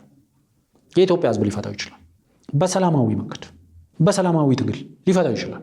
ችግር አለበት ብሎ ህዝቡን ማሳመን ከተቻለ፣ ህዝቡን አሳምኖ ከጎን ማሰለፍ ከተቻለ በቀላል መስዋዕትነት በአጭር ጊዜ መፍትሄ ጋር መድረስ ይቻላል። የኢትዮጵያ መንግስት ከኢትዮጵያ ህዝብ አቅም በላይ አይደለም። የኤርትራ መንግስትን ጎትተሽ የምታመጭበት ምክንያት የለም። የግብፅ መንግስትን ጎትተሽ የምታመጭበት ምክንያት የለም። ሜቢ ከጠላትነት ጋር አያይዘሽ የምታነሺው ጥያቄ ካለ ከሱ ጋር ብሬ እመልስበታለሁ። ጥሩ እንግዲህ የጠላትነት ጉዳይ በብዙ መንገድ አከራካሪ ነው። ከዚህ ቀደም እንግዲህ ጠላት ተብለናል ብለው የኤርትራ ሚዲያዎች ሲያራግቡ ነበር። በተለይ ደግሞ የተለያዩ የሀገሪቱን ባለስልጣኖች እያነሱ ከሌ ጠላት ታሪካዊ ጠላታችን ነው ብሎ እኛን ጠራ የሚል ነገር ይነሳል። እዚህ ጋር እንግዲህ ኢንጂነር ይልቃል ጌትነት ግብፅ ታሪካዊ ጠላት ናት ይሄን አምናለሁ ብሏል። የሻዕቢያ መንግስት ግን አይደለም የሚል ነገር ያስቀምጣሉ። እንግዲህ አቶ ልደቱ ደግሞ በዚሁ ተቃራኒ ከግብፅ ባላነሰ እንደውም ቢበዛ እንጂ አያንስም ሻዕቢያ የኢትዮጵያ ጠላት ነው የሚል አቋም እንዳላቸው ነው የገለጹት አቶ ልደቱ አያሌው። ስለ ጠላትነት ስናነሳ ታሪካዊ ጠላት፣ ስትራቴጂካዊ ጠላት የሚባል አለ። ለእኛ የትኛው ነው ታሪካዊ ጠላት? የትኛው ነው ስትራቴጂካዊ ጠላት? ምክንያቱም ህዝቡ እንደ ህዝብ ወንድም ህዝብ ነው፣ እህት ህዝብ ነው ብለናል ከዚህ ቀደም። ስርዓቱን ነው እንግዲህ በጠላትነት የሚፈርጀው። ብዙ ጊዜ ያው ሰው ኤርትራ ሲባል እንደ ሀገር ይወስደዋል። ስርዓቱ ግን ለኢትዮጵያ የሚተኛ አይደለም። እንደምታውቀው ነው ከዚህ ቀደም በኢትዮጵያ ጉዳይ ላይ ኢትዮጵያን ከሚጥል ከማንኛውም ኃይል ጋር አጋዥ ሆኖ ተሰልፎ ሁከትና ብጥብጥ ሽብር ሲፈጠር ነው የምናውቀው። የግብፅም መንግስት ቢሆን እንግዲህ ኤርትራ እንደ ተላላኪ በመጠቀም እዚህ ላሉት አካላት መሳሪያም ድጋፍም እንዲያደርግ ተላላኪ ሆኖ የሚያገለግል ነውና ስለ ታሪካዊ ጠላትና ስትራቴጂካዊ ጠላት ብናነሳ ማለት ለኛ ታሪካዊ ጠላት የምንለው በምን አይነት መልኩ ሲሆን ነው? ስትራቴጂካዊ ጠላት ነው የምንለውስ በምን መልኩ ሲሆን ነው? የትኛው ነው? ኤርትራ ናት? ግብፅ ናት ለኛ ስትራቴጂካዊ ጠላት ወይስ ታሪካዊ ጠላት የሚለውን ምክንያቱም ግብፅና ኤርትራ ተናበው ነው በእኛ ጉዳይ ላይ የሚሰሩት። የኤርትራ መንግስት ተላላኪነቱን በዋናነት ቢወስድም ላኪውም ደግሞ ለእኛ የሚተኛ አይደለም። ግን ሁለቱም የየራሳቸው ፍላጎት አላቸው። የግብፅ ፍላጎት በኢትዮጵያ ፖለቲካ ውስጥ ምንድን ነው? የኤርትራ መንግስት ፍላጎትስ ምንድን ነው የሚለውንም ከዚህ ጋር አያይዘ ሀሳብ ብሰጥበት። ውይይቱ ላይ የተነሳው ጥያቄ ትንሽ ፈገግ የሚያሰኝ ነው። እውነቱን ለመናገር መረቁ ነው ወይስ ስጋው ነው ጾሙ የሚል ጥያቄ ነው እያቀረቡ ያሉት። መረቁ የተሰራው በስጋው እስከሆነ ድረስ ሁለቱም ጾም ነው ማለት ነው። ስለዚህ ዋናው መሰረታዊው ነገር የኤርትራ መንግስት ነው ወይስ የግብፅ መንግስት ለኢትዮጵያ ታሪካዊ ወይስ ስትራቴጂካዊ ጠላት የሚባለው? የኢትዮጵያ መንግስት እስከዛሬ ድረስ ሲመራበት የነበረው የዲፕሎማሲ አስተምሯል። በቀጠናው ላይ የሰላም አስከባሪነት ሚና የሚባል ነገር በቃ አት ኤኒ ኮስት በቀጠናው ላይ ሰላም ማስከበር። አሁን ደግሞ የኢትዮጵያ መንግስት በቀጠናው ላይ ጥቅሙን ማስከበር የሚባል ዲፕሎማሲም ጨምሮበታል። አዎ ሰላም የኢትዮጵያ ብሔራዊ ጥቅም አካል ነው። በቀጠናው ላይ ያላት ጥቅም አካል ነው። ግን ብሔራዊ ጥቅም የምንላቸው ቀጠናዊ የምንላቸው ጥቅሞች አሉ በቀጠናው ላይ። ስለዚህ በቀጠናው ላይ የሰላም አስከባሪነት ሚና ማለት በየጎረቤቶቻችን ውስጥ የሚፈጠር የሰላም መደፍረስ እንደኛ ላይ እንደተፈጠረ የሰላም መደፍረስ ተመልክቶ ወታደሮቻችንን ከወታደሮቻቸው ጎን አቁመን ሰላማቸውን ማስጠበቅ፣ ለሰላማቸው ዋርድያ መሆን ስንሰራ ነበር። ጎረቤቶቻችን ሰላማችን ስለሆነ ስለዚህ ሰላም የማስከበር ስራ ብቻ ሳይሆን ግን ዲፕሎማሲያችን ትኩረት ማድረግ ያለበት ብሔራዊ ጥቅማችንና ብሔራዊ ደህንነታችንን ማስከበር መቻል አለበት። በቀጠናው ላይ ያሉን ፍላጎቶችን ማስከበር መቻል አለበት።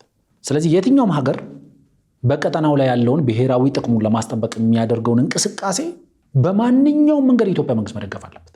በማንኛውም መንገድ እኛ ከሌሎች ጋር ያለን ጠላትነት ሌሎች በእኛ ላይ ብሔራዊ ጥቅማቸውን ለማስከበር በሚያደርጉት እንቅስቃሴ ሳይሆን በእኛ ኤክስፔንስ ጥቅማቸውን ለማስከበር የሚያደርጉት እንቅስቃሴ ላይ ነው መሰረት የሚያደርገው። ለምሳሌ አንድ ሀገር ጠላት ሀገር ነው የምትይው ጥቅሙን በአንቺ ኤክስፔንስ ላይ ማስከበር ሲፈልግ ጠላት ነው። ስትራቴጂክ ነው፣ ሂስቶሪካል ነው፣ ታክቲካል ነው ኦር ቴምፖራሪ የሆነ የጠላትነት ነው ምናምን የምንለው ጀስት እንትን ነው፣ የቃላት ስንጠቃ ነው። ዋናው መሰረታዊ ነገር አንድ ሀገር ጠላት ነው የምትይው ምን ሲሆን ነው ካልሽ በአንቺ ዋጋ ከፋይነት ጥቅሙን ማስጠበቅ የሚፈልግ ሀገር ጠላት። ስትራቴጂካዊም ጠላት ሊሆን ይችላል፣ ታሪካዊ ጠላትም ሊሆን ይችላል፣ ታክቲካል የሆነ ጠላትም ሊሆን ይችላል፣ ወይ ደግሞ ቴምፖራሪ የሆነ ጠላትም ሊሆን ይችላል፣ ጊዜያዊ የሚባልም ጠላት ሊሆን ይችላል ማለት ነው። አንደኛው መታወቅ ያለበት ይሄ ነው። ግን እነዚህ ሁለቱን ሀገራት እናወዳድራቸው በዚህ መስፈርት። የኤርትራ መንግስት ፍላጎት ምንድን ነው? በዚህ ቅድም አንቺ ባነሳሽው የአቶ ልደቱ ንግግር ላይ የኤርትራ መንግስት ደካማና የተከፋፈለች ኢትዮጵያ እንድትኖር ይፈልጋል ነው።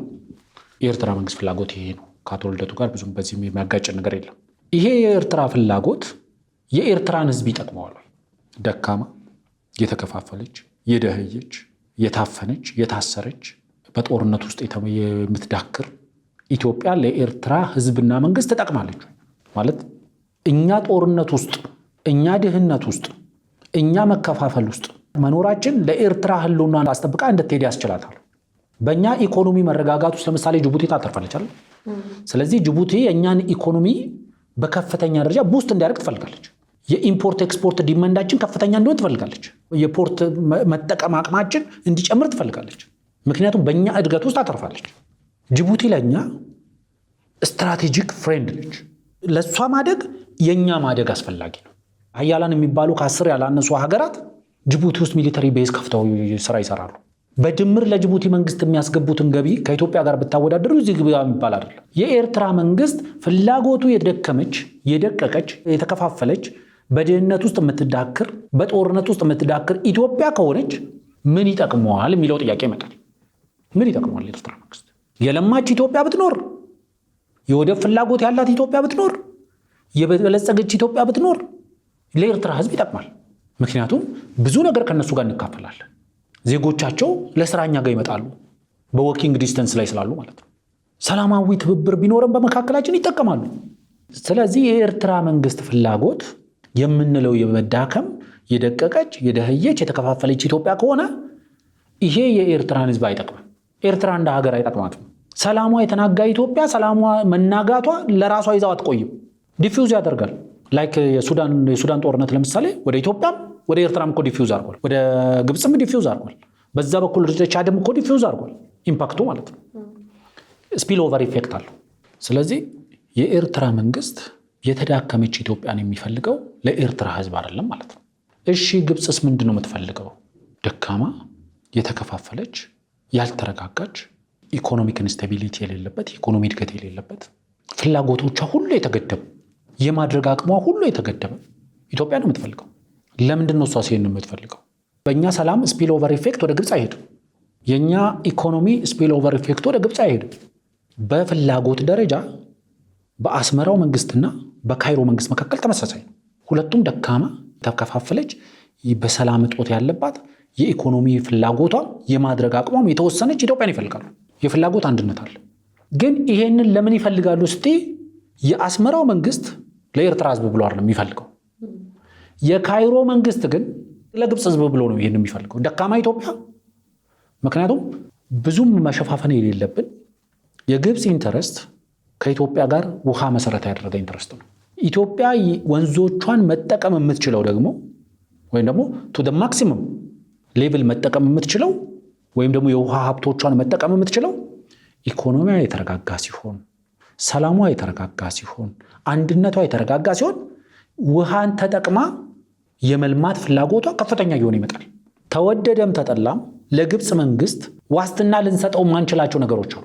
ኢትዮጵያ ውሃማ አካላቷን ተጠቅማ የመልማት ጥያቄዋን አንደርማይን በማያደርግ ደረጃ የግብፅ ህዝብ የውሃ ፍላጎቱን ለማሟላት የሚቻለው ጥረት ይደረጋል። ኢንተርናሽናሊ ትራንስባውንደሪ ሪቨርስ የሚባሉ ወይም ደግሞ ዓለም አቀፍ ድንበር ተሻጋሪ ወንዞች የሚዳኙበት ዓለም አቀፍ ህግጋትን ብታይ ሀገራት ወንዞቻቸውን ተጠቅመው የተረፋቸውን ያስተላልፋሉ እንጂ ሙሉ ለሙሉ ብሎክ ማድረግን ይከለክላል እንጂ መጠቀምን አይከለክልም። የምትጠቀሚው ደግሞ ኢኮኖሚሽ እስከፈቀደ ድረስ፣ አቅምሽ እስከፈቀደ ድረስ፣ የመልማት ፍላጎትሽ እስከፈቀደ ድረስ፣ ኢኮኖሚሽ እስከፈለገ ድረስ የምትጠቀሚው። ስለዚህ ይሄንን ማሰናከል ይፈልጋል። የግብፅ መንግስት የውሃ ፍላጎቱን ዘላቂ በሆነ መንገድ ማሳካት የሚችለው ደካማ ኢትዮጵያ እስካለች ድረስ ነው። የመልማት ፍላጎቷ የተወሰነ፣ የማድረግ ፍላጎቷ የተወሰነ፣ በሰላም እጦት ውስጥ ከዳከረች፣ በልማት ችግር የምትዳክር፣ ህዝቦቿ የተከፋፈሉና እርስ በርሳቸው የሚዋጉ ሲሆን ወንዙን በአፈር አወፈር ነው፣ በደማችን አቀጠን ነው፣ ወንዙ ይሄዳል ወደ እነሱ። ወንዞቻችን ወደ ውጭ መፍሰሳቸውን ይቀጥላሉ። ስለዚህ ዋናው መሰረታዊ ነገር የግብፅ መንግስት ፍላጎት ሰብስታንሻይት አድርጎ ማቅረብ ይቻላል። ሰብስታንስ አለው። ቢያንስ ደካማ ኢትዮጵያ የግብፅ መንግስትን ትጠቅመዋለች። ኢትዮጵያ በወንዞቿ የመጠቀም አቅሟን ስለሚቀንስ ማለት ነው። የመልማት አቅሟን ስለሚቀንስ ማለት ነው። ካለማን የስራ ዕድል ካልፈጠር፣ ኢነርጂ ዲማንዳችን ከፍ ካላለ፣ ኢኮኖሚያችን ካላደገ፣ እርሻ የማረስ አቅማችን ካልጨመረ የውሃ የመጠቀም አቅማችን ደካማ ነው የሚሆነው። ወንዞቻችን በበራችን እያለፉ ጎረቤቶቻችንንና ሌሎቻቸውን እያጠጡ ይቀጥላሉ። ይሄንን ለማረጋገጥ ሲል የግብፅ መንግስት ይሄን አቋም ወስዶ ሊሆን ይችላል። የኤርትራ መንግስት ግን ይሄን አቋም የወሰደው የኤርትራ ህዝብን ለመጥቀም ብሎ አይደለም። ምክንያቱም ያልተረጋጋች ኢትዮጵያ፣ ያለማች ኢትዮጵያ የኤርትራ ህዝብን ትጎዳዋለች። ስለዚህ የኤርትራ መንግስት ይሄንን ተልእኮ ነው የወሰደው። ለእኔ የኤርትራ መንግስት አቶ ልደቱ እንዳሉት ከግብፅ በከፋ ጠላት ነው። ግብፅ ቢያንስ የህዝቡን ህልውና መሰረት የሚያደርገው በናይል ሪቨር ላይ ነው። ናይል ደግሞ ወንዙ አብዛኛው ከ80% በላይ የሚነሳው ከኢትዮጵያ ነው። ስለዚህ የኢትዮጵያ ኢኮኖሚ መረጋጋት፣ ሰላም፣ ልማት ምናምን ከተረጋገጠ ውሃን የመጠቀም አቅሟ ይጨምራል። ውሃ የመጠቀም አቅሟ ከጨመረ፣ ባለሀብቶች ወደ ኢትዮጵያ የሚመጡበት ሁኔታ ከጨመረ ኢነርጂ ዲማንዷ ይጨምራል። ውሃ የመጠቀም አቅሟ የጨመረ፣ ኢነርጂ ዲማንዷ የጨመረ፣ የመልማት ፍላጎቷ የጨመረ፣ የማድረግ አቅሟ የጨመረ ሀገር ባለች ቁጥር ደግሞ የውሃው መጠን ሊቀንስብን ይችላል የሚል ስጋት አለባቸው። ይህንን ስጋታቸውን መሰረት ያደረገ ምክንያት ሊኖራቸው ይችላል። አትሊስት የነሱ በጠላትነት የምንተያይበት ምክንያት ሪዝን አለው፣ ምክንያት አለው። እዚህ እኛ ጎን ላይ የተቀመጠው ጉጠት ግን ትልቁ ችግሩ የሚያመጣውን ምክንያት እንኳን ይዞት የመጣውን መሬት ላይ ያለውን ለምንድን ነው ያልተረጋጋች ኢትዮጵያ የምትፈልገው አስረድተውታል። በተደጋጋሚ ጊዜ እዚህ ቤት ማንስቻለሁ። የኤርትራ መንግስት ሁለት ተጻራሪ ኃይሎችን፣ ሁለት ተጻራሪና ተጠፋፊ የሆኑ ፍላጎቶችን አንድ ላይ የሚደግፍ በኢትዮጵያ ውስጥ ተጻራሪ የሆነ ፍላጎት፣ ተጠፋፊ የሆነ ፍላጎቶች ያላቸውን ድርጅቶች በአንድ አይነት መንገድ የሚደግፍ። ምክንያቱም እነዚህን ሰዎች ገፍቼ እንደምንም አድርጌ ወደ ኢትዮጵያ ካስገባው ኢትዮጵያ በእነዚህ ኃይሎች ጦርነት ውስጥ ደግሞ ትማገዳለች ብሎ ስለሚያስብ በዚህ ምክንያት ብለው አቶ ልደቱ ያነሳሉ ይህን ጥያቄ። የኤርትራ መንግስት ከግብፅ መንግስት የከፋ የራሱን ጥቅም ካልኩሌት የማያደርግ የራሱ የሆነ ፍላጎት የሌለው የካይሮን መንግስት ፍላጎት ለማሳካት ካይሮ በቀጥታ ልታደርጋቸው ማትችላቸውን ነገሮች በውክልና በቀጠናው ላይ እየፈጸመ ያለ መንግስት ነው። ስለዚህ ለኔ በግብፅና በኢሳያስ መንግስት መካከል ያለው ግንኙነት ቅድም እንዳልነው ነው። መረቁ ነው ወይስ ስጋው ነው ጾሙ የሚል ጥያቄ ነው የሚሆነው። ስጋውና መረቁ የተሰራባቸው ኢንግሪዲየንቶች ሰፓሬትሊ ከተቀመጡ ስጋው የበለጠ ጾም ነው። እስከ ተዋሃዱ ድረስ ግን የካይሮና የአስመራ መንግስት ግንኙነት ማለት ያ ነው። ጥሩ አድርገህ ገልጸዋል አፈወርቅ። ከኤርትራ ጉዳይ ሳንወጣ ባለፈው እዚህ ቤትም ብዙ ተወያይተንበታል። የአዘርባይጃን መርከቦች ጉዳይ ከኢትዮጵያ ጋር አጣብቀን ካላየነው ሞተን እንገኛለን የሚሉ ሰዎች ነበሩ። እንግዲህ አሁን ከሰሞኑ የኤርትራ መንግስት የያዛቸውን 18 የአዘርባይጃን ዜጎችን ለቋል። ይህንንም እንግዲህ በማስለቀቅ ደረጃ ውስጥ የአዘርባይጃን የውጭ ጉዳይ ሚኒስትር እንደገለጸው በኤርትራ የሚገኘው የቱርክ ኤምባሲ ከፍተኛ ሚና እንደተጫወተ እና ይህንንም ለማድረግ እንግዲህ ትልቅ የዲፕሎማሲ ጥረት አድርጎ እነዚህን ዜጎች እንዳስፈታቸው ተገልጿል። ብዙዎቹ ደግሞ ትላንትናም እንግዲህ የኛ አፍቃሪ ኤርትራውያን ኢትዮጵያዊ ሰዎች መሳሪያውን አስረክበው እነሱ ተለቋል፣ ኢትዮጵያ ምንም ሳታገኝ የሚል ነገር አለ። አሁንም ከኢትዮጵያ ጋር ለይቶ ማየት አልፈለጉም እነዚህ ሰዎች። እንደው በአዘርባይጃኑ መርከብ ጉዳይ እኛ ብዙ ብለናል፣ ታጋቾቹ ተለቋል። ምንጨምረው ነገር አለ? ከዚህ ጋር ተያይዞ የሚነሱ ነገሮች አሉና በተደጋጋሚ ጊዜ እንግዲህ ብለናል። የአዘርባይጃን መንግስት በይፋ መርከቦች ወዴት እየሄዱ እንደተያዙ በይፋ ተነግሯል። ዲስቲኔሽናቸው በይፋ ተነግሯል። ወደ ኤርትራ የውሃ ድንበር የገቡበት ምክንያት ተነግሯል። ስለዚህ የኢትዮጵያ መንግስት የሚመለከተን ነገር እንደሌለ በግልጽ ተናግረናል። ምንም አይነት እንደ መንግስት የሚመለከተን ነገር የለም በዛ መርከብ ውስጥ። የኤርትራ መንግስትም በይፋ ወጥቶ ለፖለቲካ ፍጆታ ከሚጠቀሙት አፈቀላጤዎቹ አፍ ውጭ በመንግስት ደረጃ በመንግስት ባለስልጣናት ደረጃ ለእያንዳንዱ ግለሰብ ሳይቀር መልስ የሚሰጡ የኤርትራ የማስታወቂያ ሚኒስትርም ቢሆኑ በዚህ ጉዳይ ላይ አንዳችም ነገር ትንፍሽ አላሉ። ምክንያቱም ዳይኖ ምን ባክፋየር ሊያደርግ እንደሚችል በእርግጠኝነት ስለሚያውቁ ማለት ነው። በደንብ በቅርበትም ነገሩን ለመከታተል ሞክረናል። የሆነው መሬት ላይ የሆነው ነገር እነዚህ መርከቦችም መርከበኞቹም አንዲት ነገር ኮሽ ሳይሉ የተለቀቁ ከነሸቀጣቸው የሚወጡት የጦር መሳሪያ ማልጫኑ። የኤርትራ መንግስት የሶማሊያ አካባቢ ያሉ እነዚህ የባህር ላይ ወንበዴዎች እንደሚያደርጉት ያው የተወሰነ ክፍያ ክሌም አድርጎ ክፍያ ተከፍሎት እንደተለቀቁ ነው የሚታወቀው። የአዘርባይጃን መንግስት ለምሳሌ ወደ 18 የመርከቦቹ ላይ የነበሩ ክሩ ሜምበሮች ወይም ደግሞ የመርከቡ ላይ የነበሩ ሰራተኞች እንደተለቀቁ ነው በመግለጫው የተናገረው። የመርከቦቹን ጉዳይ አልተናገረም በይፋ ግን መርከቦቹም እንደተለቀቁ ነው መረጃው ያለው። ምክንያቱም መርከቦቹ ተይዘው ቆመው የነበሩበት ምጽዋ ፖርት ላይ በአሁኑ ሰዓት የተለያዩ ሚዲያዎች እየዘገቡት እንዳለው አሁን ያለው መርከቦች ምጽዋ ላይ ያሉ መርከቦች 2 ናቸው። እነዛ 2 መርከቦች መካከል አንደኛው የኬንያ ኮንቴነር ጫኝ መርከብ ነው። አንደኛው ደግሞ እዛው የነበረ መርከብ ነው። 2 መርከቦች ናቸው እዛ አካባቢ ላይ ያሉት። ስለዚህ እነዚህ 2 መርከቦች የአዘርባይጃን መርከቦች አይደሉም። የአዘርባይጃን መርከቦች ተለቀው ሄደዋል። ስለዚህ ዋናው ነገር የኤርትራ መንግስት በይፋ ወጥቶ ይሄንን ነው ጭነው ሲሄዱ የነበረው ጉዟቸው ወደ ኢትዮጵያ ነበረ አላለም። ያላለበትም ምክንያት ባክፋየር የሚያደርግ ነገር ስላለው ነው። ስለዚህ የኤርትራ መንግስት የፓርኪንግ ክፍያ ተከፍሎት መርከቦቹን በቱርክ አደራዳሪነት ለቋል። ሌላ ምንም አይነት እዚህ ውስጥ ያለ ጫጫታ የለም። በተደጋጋሚ ጊዜ ስንለው እንደነበረው ከምክትል ጠቅላይ ሚኒስትር ተመስገን ጥሩነህ የአዘርባይጃን ጉብኝት ጋር ለማያያዝም ተሞክሯል። ያ ጉብኝት አሁን ጠቅላይ ሚኒስትሩ በፓርላማ እንደተናገሩት የመሶብ አገልግሎት የሚባለው አዘን ሰርቪስ የሚባል አንድ ቴክኖሎጂ ወይ ደግሞ ኔትወርክ አላቸው አዘርባይጃኖች። ስለዚህ የኢትዮጵያ መንግስትም ደግሞ ይህንን ሰርቪስ ወደ ኢትዮጵያ ኢንትሮዲውስ ማድረግ ይፈልጋል። ለልምድ ልውውጥ እዛ እንደሄዱና የመግባቢያ ስምምነቱም አንዱ ይሄ እንደተደረገበት ነው የተነገረው። ስለዚህ ዋናው መታወቅ ያለበት ነገር እነዚህ መርከቦችም ሆኑ መርከበኞቹ ያለምንም ኮሽታ የኤርትራ መንግስት የፓርኪንግ ክፍያ ጠይቋል። ያ ክፍያ ተከፍሎት ወደሚመለከታቸው አቅጣጫ ጉዟቸውን ቀጥለዋል። ጥሩ እንግዲህ ባለፈው የኤርትራ መንግስት ከያዛቸው የአዘርባይጃን መርከቦች ውስጥ የኢትዮጵያ የሆነ ባለቤትነቱ የኢትዮጵያ የሆነ ድሮን ልምምድ ጀምረዋል በኤርትራ መንግስት የሚል አንድ አስቂኝ ወሬ ሰምተን ነበረ። አሁን ግን ከተለቀቁ በኋላ ምንም አልተባለም። ምክንያቱም እውነታውን እነሱም በፊት የሚያውቁት ነበረ። ብቻ ብዙ ነገሮች ይነሳሉ። የሀገር ጉዳይ ስለሆነ ነው እኛም እዚህ ጋር መጣ ነው። ወደ እነ ኢንጂነር ይልቃልና አቶ ልደቱ ውይይት እንመለስና አንድ ነገር አንስተን እናብቃ። በተለይ የኢንጂነር ይልቃል ንግግር የሚጣረስ ነው። ከዚህ ቀደም ፋኖ ተበታትኖ አንድ ሳይሆን የሚዋጋው ለስትራቴጂ ነው ብለው ነበረ ሲናገሩ የነበረው።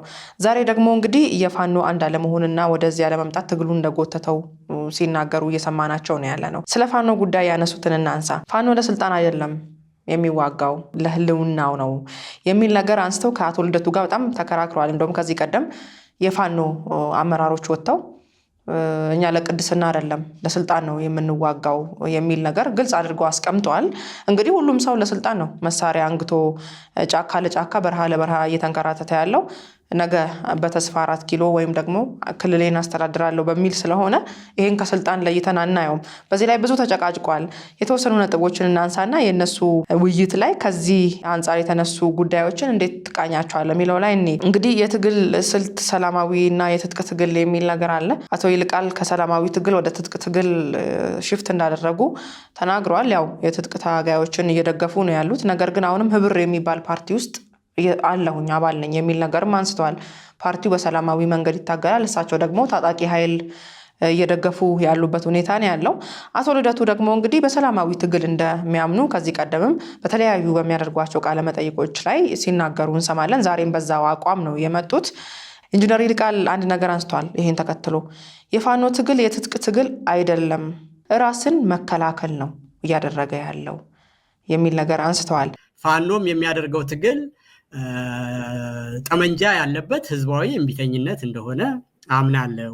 አሁንም የህብር ኢትዮጵያ አባል መሆኔን እና አለመልቀቄን ነግሬህ ነው የተለያየ ነው። ስለዚህ የኔ ሀሳብ እንደዚህ ነው። ነገር ግን አሁን ባለው በኢትዮጵያ ሁኔታ ውስጥ ለሰላማዊ ትግል ምንም አይነት ቶለራንስ የሌለው ከጊዜ ወደ ጊዜ ነገሮች ሁሉ እየጠበቡ እየመጡና እንደዛ አይነት ነገሮችን ለማሰብ እንኳን አስቸጋሪ የሆነበት ሀገር ተፈጥሯል ነው የኔ። ሊገላቸው ቤታቸው የመጣ ኃይል ነው ተደራጅተው ሆ ብለው ተነስተው ይላሉ። አማራ እንደ ህዝብ ነው እያነሱ ያሉት እዚህ ጋራ ከታጣቂው በላይ ህዝቡ አንድ ላይ ተነስቶ የህልውና ትግል እያደረገ ነው የሚል ነገር አንስተዋል። በተለይ ደግሞ እንግዲህ ሊገላቸው ቤታቸው የመጣ የሚል ዘፈን በብዙ የአማራ ፋኖ ታጋዮችና ደጋፊዎቻቸው ዘንድ ይነሳል። ምክንያቱም አንዳንድ ጊዜ የተደራጀው ሰፈር ውስጥ ስለሆነ እዛው ሰፈር ላይ ባለህበት ጦርነቱን ሳታስፋፋ ህግ ማስከበር ስላለበት መንግስት ያንን አድርገዋል። ቤቱ ድረስ መጥቶ የሚባል ነገር ስለምንሰማ ነው። እንግዲህ መቼም ወደዚህ እስኪመጡ ቁጭ ብላ አትጠብቅም። ከዛ አንጻር ነው እኔ ማየው በግሌ ብዙ ጊዜ ቤታቸው ድረስ ሊገላቸው ሊዘርፋቸው ምናምን ሊላቸው የመጣ ኃይል እየተባለ ይነሳል። ሌላኛው እሳቸው እዚህ ጋር ያነሱት ህዝባዊ እምቢተኝነት አለው ይላሉ። እንግዲህ አመፅ ህዝባዊ እምቢተኝነትን የቀላቀለ ትግል ነው አማራ ክልል እየተደረገ ያለው የሚል ነገር ተነስተዋል። ህዝባዊ እምቢተኝነት በእሳቸው ዘንድ እንዴት እንደሚቃኝ አናውቅም። ምክንያቱም እንግዲህ ህዝቡ ሰላም እንደሚፈልግ በተለያየ መንገድ ሲገልጽ እናያለን። ህዝባዊ እምቢተኝነት በሰፊው ባለበት ቦታ ደግሞ መንግስትም የራሱን ኃይል አሰማርቶ ህግ ማስከበር ስራ እየሰራ ነው ያለው። አቶ ልደቱ ደግሞ ከዚህ በተቃራኒ ያነሱት ነገር አለ። ሌላው ስልት አያዋጣም፣ ትግል ብቻ ነው ማለት የመሳሪያ ትግል ነው የሚለውን አልቀበልም ይላሉ። ለህልውና በሰላም ወይም በጠመንጃ መታገል ይቻላል፣ ምርጫው ያንተ ነው ይላሉ ኢንጂነር ይልቃል። እዚህ ጋር ጣልቃ ስለገቡባቸው የሁለቱን አምጥተናል። እንግዲህ የኢንጂነሩ ምርጫ የመሳሪያ ትግል ሆኖ አግኝተነዋል። በተለይ ደግሞ ፖለቲከኛውም ይላሉ ኢሌቱም ፖለቲከኛውም በሰላማዊ ትግል የማመን እድሉ እየተመናመነ ነው የሚል ነገር ያነሳሉ አቶ ልደቱ አያሌው። ይሄ ማንም የሚክደው አይደለም። አብዛኛው ሰው ትጥቅ ትግል ብለዋል። ያው አዋጭነቱ ከዘረፋ አንጻር ከሆነ ምናልባት ሊያዋጣ ይችላል። አሁን እየሄዱበት ያለው መንገድ መዝረፍ፣ መግደል፣ ማገት፣ ሀብት ማካበት ከሆነ በዛ መንገድ ሊያዋጣ ይችላል። ነገር ግን ለውጥ ለማምጣት ሀገሪቱ ውስጥ እንደሚባለውም ዲሞክራሲን ለማስፈን ግን ምን ያህል ጠባብ እንደሆነ ሁሉም የሚያየው ነው። በተለይ ደግሞ ይሄ ሰላማዊ ትግል ብዙ ጊዜ ምህዳሩ ጠባዋል የሚል ነገር ይነሳል አፈወርቅ። መንግስት ደግሞ ለሰላማዊ ትግል በሬ ክፍት ነው ቅድም እንዳነሳ ነው ይላል። መንግስት በሰላማዊ ትግል በሰላማዊ መንገድ ታገሉኝ ይላል። እነሱ ደግሞ አይ የሰላማዊ መንገድ ምህዳሩ ስለጠበበ በትጥቅ ነው የምንታገለው የሚል ነገር ይነሳል። ምክንያቱም በሰላም ከታገልን መታሰር አለ፣ በነፃነት አለመንቀሳቀሶች አሉ፣ በመንግስት ጫና ይደርስብናል። ስለዚህ መቋቋም ስላልቻልን ወደ ትጥቅ ትግል አማራጭ አዘንብለናል የሚሉ ሰዎችን እናያለን። የቱ ጋር ነው የተላለፉት መንግስትና እነዚህ ኃይሎች? ምክንያቱም የሰላማዊ ትግል ተስፋስ በዚህ ደረጃ ለምን ተመናመነ ሀገሪቱ ውስጥ? አይ ቲንክ ብዙም ማብራራት አያስፈልገኝም እውነቱን ለመናገር። ምክንያቱም በበቂ ደረጃ እዛው እርስ በርስ የተከራከሩበትም ጉዳይ ስለሆነ አጠር አድርጌ ብቻ እንትን ላድርግ። ዋናው ነገር አቶ ልደቱ ሆነ አቶ ይልቃል የራሳቸው የሆነ የትግል ስልት ልዩነቶች አሏቸው። ልደቱ በምንም አይነት መንገድ በትጥቅ ትግል የተሻለ ስርዓት መፍጠር አንችልም የሚል አቋም አላቸው። ለዛ አቋማቸውም ተገቢ የሆነ ኮሚትመንትና ተገቢ የሆነ ዋጋ ለመክፈል ያላቸው ቁርጠኝነትን አደንቃለሁ፣ አከብራለሁ እውነቱን ለመናገር። አቶ ይልቃል ግን በአንድ በኩል ኮንፊውዥንን እንደ ስትራቴጂ የሚጠቀሙ ሰው ናቸው። ኮንፊውዥን በመፍጠር በተደጋጋሚ ጊዜ እሳቸው ሌሎችን የሚወቅሱበትን ስትራቴጂ እሳቸው ሲጠቀሙበት ያለው ኮንፊውዥን በመፍጠር ኮንፊውዥንን እንደ ትግል ስትራቴጂ መጠቀም። ስለዚህ አንደኛው ነገር መታወቅ ያለበት የአማራ ክልል ውስጥ እየተካሄደ ያለው ትግል የትጥቅ ትግል ነው። ለእኔ ሁለት የትግል ስልቶች አሉ። አንደኛው ሰላማዊ የትግል ስልት ነው፣ ሁለተኛው የትጥቅ ትግል ነው። እነዚህን ሁለቱን በማቀናጀት የሚፈጠረው የትጥቅ ትግል ነው እንጂ የሰላማዊና የትጥቅ ትግል አጥር ላይ በመቀመጥ የሚፈጠር አዲስ የትግል ስልት የለም። አንድም ክላሽ ይዘሽ ሰላማዊ ሰልፍ ውስጥ ገብተሽ የሰላማዊ ሰልፉን በተኩስ አዳምቃለሁ ማለትም የትጥቅ ትግል። ምክንያቱም በስሎገንና በገን መካከል ልዩነት አለ፣ በመፈክርና በክላሽ መካከል ልዩነት አለ። መፈክርን ተገን አድርገሽ በክላሽ አዳምቃለሁ ማለትም ትጥቅ ትግል ነው የሚሆነው። ለእኔ አጥር ላይ መቀመጥ የሚባል ነገር የለውም። ስታቀላቂው የምትፈጥሪው አዲስ የትግል ስልት የለም። አንድ መታወቅ ያለበት ይሄ ነው። በአማራ ክልል ውስጥ እየተካሄደ ያለ የትጥቅ ትግል ነው። የትጥቅ ትግል ነው፣ እነሱ የትጥቅ ትግል ነው፣ እኔ ደግሞ በትጥቅ የታገዘ አመፅ ነው እየተካሄደ ያለው። አንድ መታወቅ ያለበት ይሄ ነው። ሁለተኛው የሚካሄደው ትግሉ የሚካሄድበት ዓላማ ደግሞ ለስልጣን፣ እነሱ እንደሚሉ እኔ ለስልጣን ነው ብያለሁ። እውነቱን ለመናገር ከእሳቸው ምን ለያለው? ለስልጣን ነው ከሚሉት ምን ለያለው? እሳቸው ለህልውና ነው ይላሉ። የአማራ ህዝብ ይህንን ትግል ካላደረገ ህልውና አደጋ ላይ ይወድቃል ይላሉ። የአማራ ህዝብ ይህን ትግል ከማድረጉ በፊትም አማራ ህዝብ ነበረ። ስለዚህ የህልውና ትግል ነው ብያለሁ። ለስልጣን ነው የሚደረግም ትግል ነው የሚሉ ደግሞ ሰዎች አሉ። ስልጣኑን ከቤተ መንግስቱ እስከ ቤተ መቅደሱ መያዝ እንፈልጋለን በሚል የሚመራም እንደሆነ አውቃለሁ። ለእኔ የዚህ ክልል ውስጥ እየተካሄደ ያለው ትግል የህዝብን ፍላጎት፣ የህዝብን ጥቅም፣ የህዝብን የፖለቲካና የኢኮኖሚ ፍላጎቶች ሀገርን ለማዳከሚያነት የሚጠቀም የትጥቅ ትግል ነው እየተካሄደ ያለው። ዓላማው ሀገርን ማዳከም ነው። ዓላማው መንግስትን ማዳከም ነው። ዓላማው የሀገርን ተጋላጭነት ከፍ ማድረግ ነው። ስለዚህ የሚካሄደው የትጥቅ ትግል ነው። የሚካሄድበትም ዓላማ ደካማና ተጋላጭ የሆነ ሀገረ መንግስት ለመፍጠር። ለምን ሲባል ላለቆቻቸው ሀገሪቷን እግር ከወርች አስሮ ለማስረከብ። ይህን ራሳቸው መስክረውላቸዋል። ስለዚህ አንደኛው ነገር ይሄ ነው መታወቅ ያለበት። ምክንያቱም የፋኖ ትግል ከኤርትራ መንግስት ጋር ያላቸው ግንኙነት መሰረቱ የአማራ ህዝብ ለኤርትራ ህዝብ ህልውና በሚከፍለው ዋጋ ላይ ይገነባል። አቶ አንዳርጋቸው ጽጌ ናቸው ይሄን ያሉት። የአማራ ህዝብ ለኤርትራ በሚከፍለው ዋጋ ላይ ነው የሚመሰረተው፣ በፋኖና በኤርትራ መንግስት መካከል ያለው ግንኙነት። መሰረቱ ይሄ ነው ብለውናል። ስለዚህ ዓላማው ይሄ ነው። ዓላማው 4 ኪሎ ወይም ደግሞ ባህር ዳር ሳይሆን ካይሮ ነው። ቅኝቱ ከዛ ነው የሚመጣው። አዝማቹም ግጥሙም ዜማውም ከዛው ነው የሚወርድላቸው። ስለዚህ በዛ ደረጃ መታየት አለበት። ሌላኛው ሰላማዊ ትግልን እንዴት ነው እያየ ነው ያለ ነው። ለኔ በሰላማዊ ትግል የማታስወግጁን ስርዓት በትጥቅ ትግል አታስወግጁ ብዬ ነው ማምነው። ለኔ ሞር ፓወርፉል ነው ብዬ ማምነው ሰላማዊ ትግል ነው። የኛ ሰዎች በረሃ መውረድና ጫካ መግባትን ነው ጀግንነት አድርገው የሚያቀርቡት። የታጠቀ መንግስት የመግደል ሞኖፖሊ ኦቨር ቫዮለንስ ወይም ደግሞ መሳሪያን ጉልበትን የመጠቀም ሙሉ ህገ መንግስታዊ ስልጣን ያለው መንግስት ፊት ለፊት የጦር መሳሪያን ከአፍንጫው የታጠቀ መንግስት ፊት ለፊት በሰላማዊ ሰልፍ ቆሞ መታገልን ያክል ጀግንነት የለም።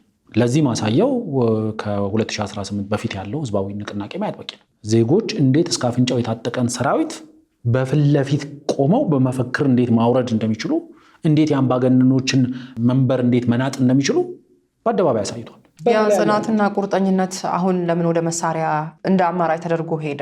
ስለዚህ አሁን ፈሪዎች በሰላማዊ መንገድ ውስጥ ያለው ልዩነቱ ምን መሰለሽ? በትጥቅ ትግል ውስጥ መግደል የሚባል ትጨምሪያለሽ። በሰላማዊ ትግል ውስጥ መሞት የሚባል ታመጫለሽ። በሰላማዊ ትግል ውስጥ ሰላማዊ ሰልፍ ስትወጪ የሚመጣውን ማንኛውንም ዋጋ ከፍላለሁ ብለሽ እንጂ አውሮፓና አሜሪካ ቁጭ ብለሽ ዶላር እየላክሽ ክላሽ እየገዛሽ ዩኒፎርም እያለበሽ ማዋጋት አይደለም። በዚህ ውስጥ መሞት አለ፣ በዚህ ውስጥ መታሰር አለ፣ ዋጋ መክፈል አለ። ዋጋ መክፈል ካልፈለግሽ ግን በረሃና ጫካ መውረድ ነው የሚሻለው። ምክንያቱም ለእኔ ደፋሩ ሊሆን የሚችለው የማድረግ አቅም ያለው በአጭር ጊዜ በጥቂት መስዋዕትነት የስርዓት ለውጥ ማምጣት የሚችለው ለውጥ ማምጣት ብቻ ሳይሆን ፎርዋርድ ፉል የሆነ ወደፊት ተራማጅ የሆነ ለውጥ ማምጣት የምትችው በሰላማዊ ትግል መንገድ ለውጥ ስታመጭ ነው። በትጥቅ ትግል ለውጥ ሲመጣ በብዙ ሀገሮች ላይ ታይቷል። አት ዘ ኤንድ ኦፍ ዘ ዴይ ዲሞክራሲን አላገኙ፣ ነፃነትን አላገኙ፣ የሚፈልጉትን ልማት አላገኙ፣ ሰላማቸውንም አላረጋገጡ። ስለዚህ ለእኔ እስከሚገባኝ ድረስ አቶ ይልቃልም የተሳሳቱት ነገር ብዬ ማምነው የምትታገዩ ስርዓት አይደለም የትግል ስልት የሚመርጥልሽ። የምትታገዩ አንቺ ነሽ ትግል ስልትሽን የምትመርጪው። በሰላማዊ መንገድ ታግዬ ለህዝቤ የህይወትም ሆነ የአካል ዋጋ ከፍዬ ታስሬም ሆነ ተገድዬ ሀገሬንና ህዝቤን ወደ ቀጣይ ምዕራፍ አሸጋግራለሁ ወይስ በበረሃና በጫካ ውስጥ ገብቼ የህዝቤን መሰረተ ልማት እያወደምኩ ህዝቤን እየገደልኩና እያስገደልኩ ሀገሪቷን ማብቂያ ወደ ሌለው የጦርነት መቀመቅ አስገባታለሁ? ይሄ ነው ምርጫው። ከዚህ ውጭ የተዳቀለ ምርጫ የለም። ከዚህ ውጭ አጥር ላይ መቀመጥ አይቻልም። ግልጽ የሆነ ነው፣ ክሊር ከት ያለው ምርጫ ነው። እኔ ካልበላው ጭሬ ድድፋው የሚል ነገር አለ። አሁን እሱን ነው እያየን ያለ። ስለዚህ ለእኔ እስከሚገባኝ ድረስ የትግል ስልትሽን ብዙ ሰዎች ሲሉ ስለምሰማ ነው። የትግል ስልትሽን የምትታገዩ ስርዓት አይመርጥም። እንዴት አድርጌ ይህንን ስርዓት ብታገለው በአጭር ጊዜ በጥቂት መስዋዕትነት ላስወግደው ይችላሉ ብለሽ አንቺ ነሽ የትግል ስልት መቀርሽ። ከዛ በኋላ ያንን ትግል ስልትሽን ይዘሽ የምትቀጥዩ አንቺ ነሽ። ስለዚህ አንደኛው ፋኖ እያደረገ ያለው ትግል የትጥቅ ትግል ነው። በትጥቅ የታገዘ አመፅ ነው እያደረገ ያለው። ከፍተኛ ዋጋ እያስከፈለ ያለው ደግሞ እታገልለታለሁ የሚለውን ህዝብ ነው። የሚደረገውም ትግሉ ደግሞ ለህልውና በሚል ሽፋን፣ ለስልጣን በሚል ሽፋን ሀገርን ህልውና አሳልፎ ለሌላ ሀገራት ጥቅም ለማቅረብ ሲባል ነው እየተደረገ ያለው።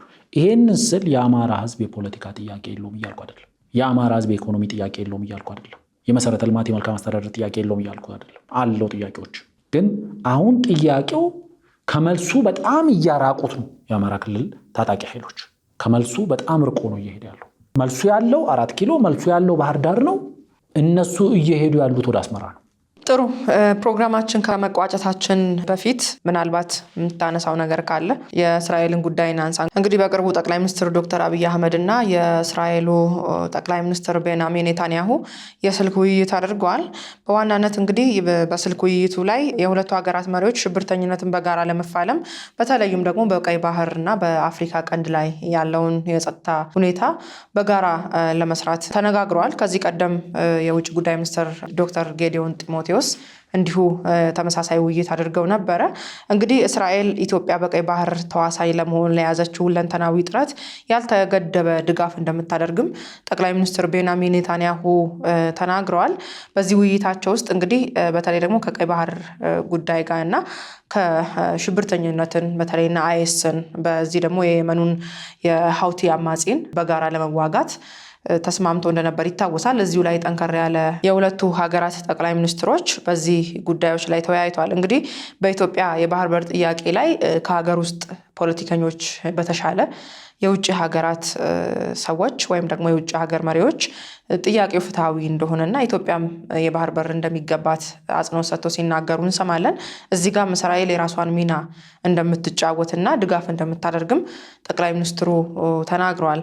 እንደው አሁን ካለን የባህር በር ፍላጎት አንጻርና የእስራኤልን ግንኙነት በጥቂቱ ባለፈውም ስላለን ምናልባት የምታነሳው ነገር ካለ ብለን ነው። ብዙ ሰዎች የሚያነሱት አሁን ካለው ነባራዊ ሁኔታ አንጻር ኢትዮጵያና እስራኤል እየተባበሩ ያሉ የሚመስለው ሰው አለ። ወደ ፕሮግራማችን ማብቂያ ላይ ስለሆነ አጠር አድርጎ ለማንሳት ያህል አሁን ባለው የኢትዮጵያ ሁኔታ ውስጥ የእስራኤል መንግስትና የአሜሪካ መንግስት አስተዋጽኦአቸው ከፍተኛ ነበር። ለምሳሌ ወደ ኋላ ሄድ ብለን ኢህአዴግ የአዲስ አበባ ስልጣንን በተቆጣጠረበት ሰዓት ላይ የመጨረሻ የዲፕሎማሲ እንቅስቃሴ ደርግ መንግስት ያደረገው ከእስራኤል መንግስትና ከአሜሪካ መንግስት ጋር ነበር። ይህንን ሰፖርት ሊያደርግልኝ የሚችል ዶክመንት ወይም ደግሞ መረጃ ያለው የደጃች ከበደ ተሰማ ልጅ ዶክተር ካሳ ከበደ ናቸው። እንግዲህ ነፍሳቸውን የማረውና ለውጡ ከመጣ በኋላ ወደ አዲስ አበባ መጥተውን ከጠቅላይ ሚኒስትር አብይ አህመድም ከምክትል ጠቅላይ ሚኒስትር ደመቀ መኮንን ጋር ተገናኝተው ሰፊ ውይይት አድርገው ነበር። ዶክተር ካሳ ከበደ እንግዲህ በደርግ ውስጥ የማህበራዊ ጉዳይ ሚኒስትር ደረጃ ድረስ የሰሩ በተለያዩ የውጭ ጉዳይ አገልግሎቶች ውስጥ ተሳትፎ የነበራቸው፣ አንዳንድ ሰዎች የሞሳድ ወይም ደግሞ የሲአይኤ ሰላይ ነበሩ የሚሏቸው የመጨረሻ የእስራኤልና በኢትዮጵያ መካከል የነበሩ የዲፕሎማሲ ግንኙነቶችን በተለይ ደግሞ የቤተ እስራኤላውያንን ከኢትዮጵያ የማስወጣት ኦፕሬሽን በኢትዮጵያ መንግስት በኩል ሆኖ ሲያስተባብሩ የነበሩ ናቸው። እንግዲህ ዶክተር ካሳ እኚህ ሰው በአንድ ወቅት ከኢሳት ቴሌቪዥን ጋር የዛሬ 6 ዓመት አካባቢ ያደረጉት ኢንተርቪው ነበር እና በዚህ ኢንተርቪው ላይ የመጨረሻ የደርግ መንግስት ሪኳየርመንት የነበረው እንግዲህ በወቅቱ በሺዎች የሚቆጠሩ ቤተ እስራኤላውያን ከኢትዮጵያ ወደ እስራኤል እንዲጓዙ የኢትዮጵያ መንግስት በኮሎኔል መንግስቱ ኃይለማርያም የሚመራ የነበረው የኢትዮጵያ መንግስት ድጋፍ ያደረገበት ወቅት ነበር እና በዛ ወቅት ላይ የኢትዮጵያ መንግስት በኩል የቀረበው አንደኛው ነገር እስራኤል የደርግ መንግስት የሚወገድ ከሆነ ሌላ መንግስት የሚቋቋም ከሆነ የአሜሪካና የእስራኤል መንግስት ለኢትዮጵያ የግዛት አንድነት እንዲያስጠብቁ የኢትዮጵያ የግዛት አንድነትን አደጋ ውስጥ የሚከት ማንኛውን ድርጊት እውቅና እንዳይሰጡ የሚል ጥያቄ ነው። እንግዲህ ዶክተር ካሳ እንደሚሉት በዚህ ቃለመጠይቃቸው ላይ የእስራኤል መንግስትም ሆነ የአሜሪካ መንግስት ለዚህ ተስማምቶ ነበረ ነው የሚሉት። ግን በወቅቱ የነበረው የኢትዮጵያ መንግስት ብሎ ራሱን የጠራው በህዝብ ያልተመረጠው መንግስት ከዩኤን ቻርተር ውጭ በህዝብ ያልተመረጠ መንግስት ሪፈረንደም አካሄዶ የኤርትራ መንግስት ስትቋቋም ግን የመጀመሪያ እውቅና የሰጠው የኢትዮጵያ መንግስት ነው የሆነው። በህዝብ የተመረጠ መንግስት አልነበረም። በሽግግር መንግስትነት ደረጃ ላይ ያለ ነው እውቅናውን የሰጠው። ስለዚህ ኢትዮጵያ የባህር በር እንዳታጣ የተቀመጠውን አንደኛው የደርግ የመጨረሻ ሪኳየርመንት ቃል ገብቶ ቃላቸውን በተግባር ያልፈጸሙት አሜሪካና እስራኤል ናቸው።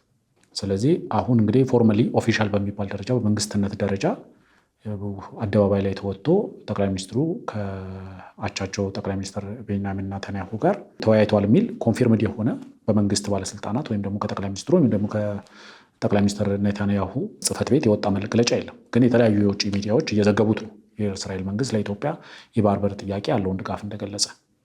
ስለዚህ ለእኔ መሰረት የሚያደርገው ሂስቶሪካሊ ኤርትራ ሀገር ከመሆኗ በፊት የደርግ መንግስት ከመውደቁ በፊት የመጨረሻ የዲፕሎማቲክ እንቅስቃሴ የተካሄደው በኢትዮጵያና በእስራኤልና በአሜሪካ መካከል ነበር። ስለዚህ ሪኳየርመንቱም የነበረው የኢትዮጵያን ግዛታዊ አንድነት ለመጠበቅና የኢትዮጵያ ግዛታዊ አንድነት አደጋ ውስጥ የሚወድቅ ከሆነ ደግሞ እነዚህ ሀገራት እውቅና እንዳይሰጡ ነው።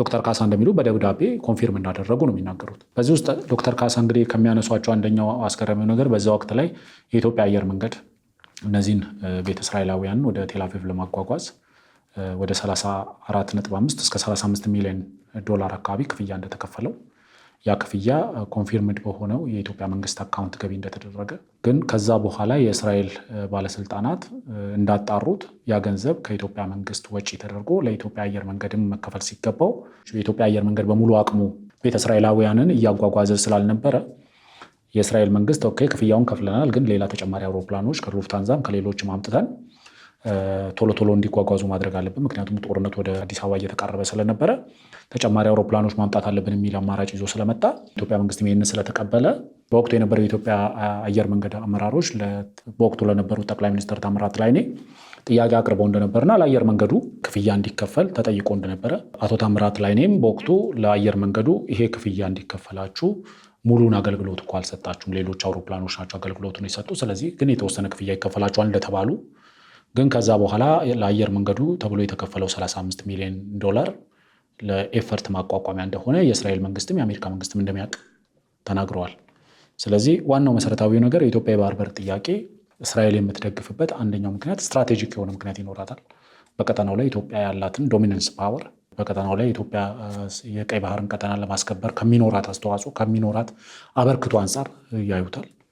በሁለቱ ሀገራት መካከል ካሉ ታሪካዊ ግንኙነቶች አንጻር ያዩታል።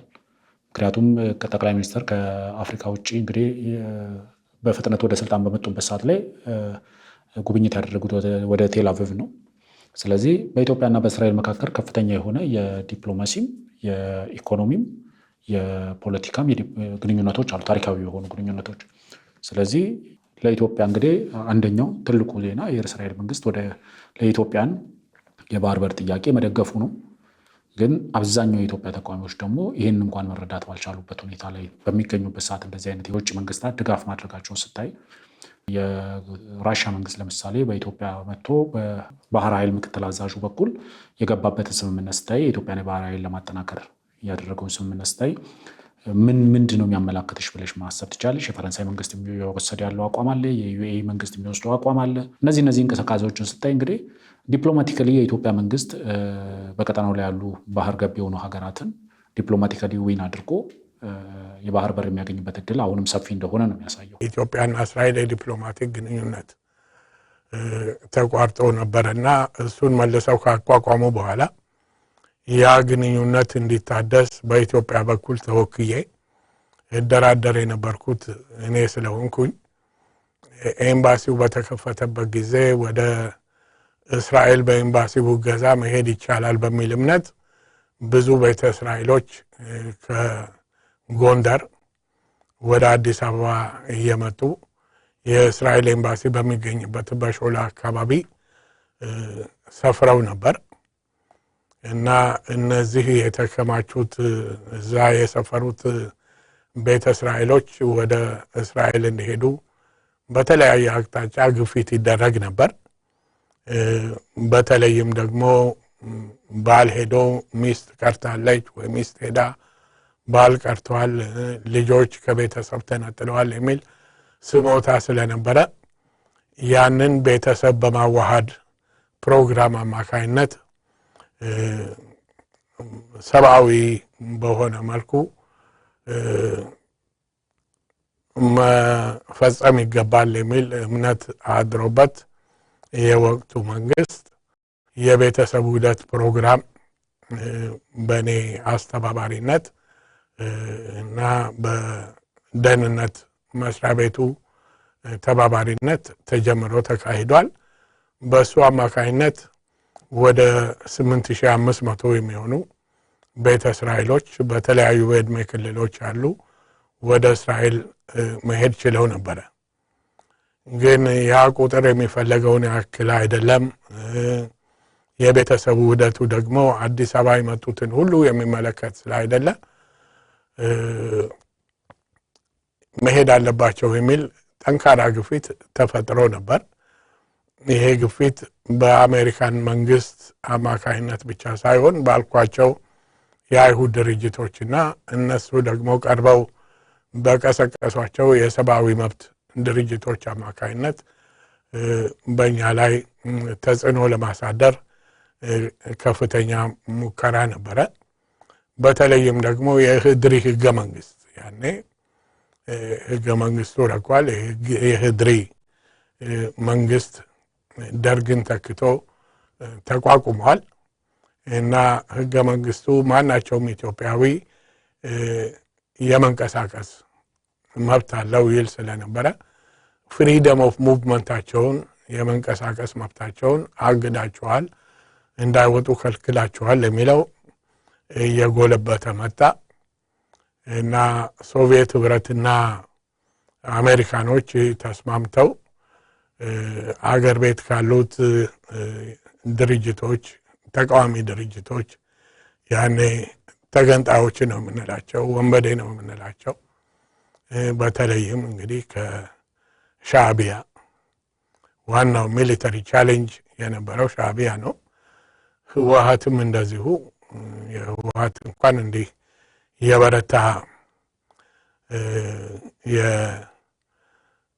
የበረታ ውጊያ ያካሄደበትን አጋጣሚ አላስታውስም። ግን በሽምቅ ተዋጊነት ተግዳሮት ለመፍጠር ችሎ የነበረ ድርጅት ነው እና ከሱ ጋር እንግዲህ ተያይዘው የዚህ ቤተ እስራኤሎቹን ጉዳይ ስንመለከት ከአሁን በፊት በሱዳን በኩል እያወጡ ወስደው ስለነበረ ቤተ እስራኤሎቹን አሁን ወደ አዲስ አበባ እንዳይመጡ አጥብቀን ብንከላከላቸው የአሜሪካን አይሁዶች በእስራኤል መንግስት ላይ ተጽዕኖ አሳድረው እንደ አውሮፓውያን አቆጣጠር በ1984 እንዳደረጉት በሱዳን በኩል ሊወስዷቸው ይችላሉ።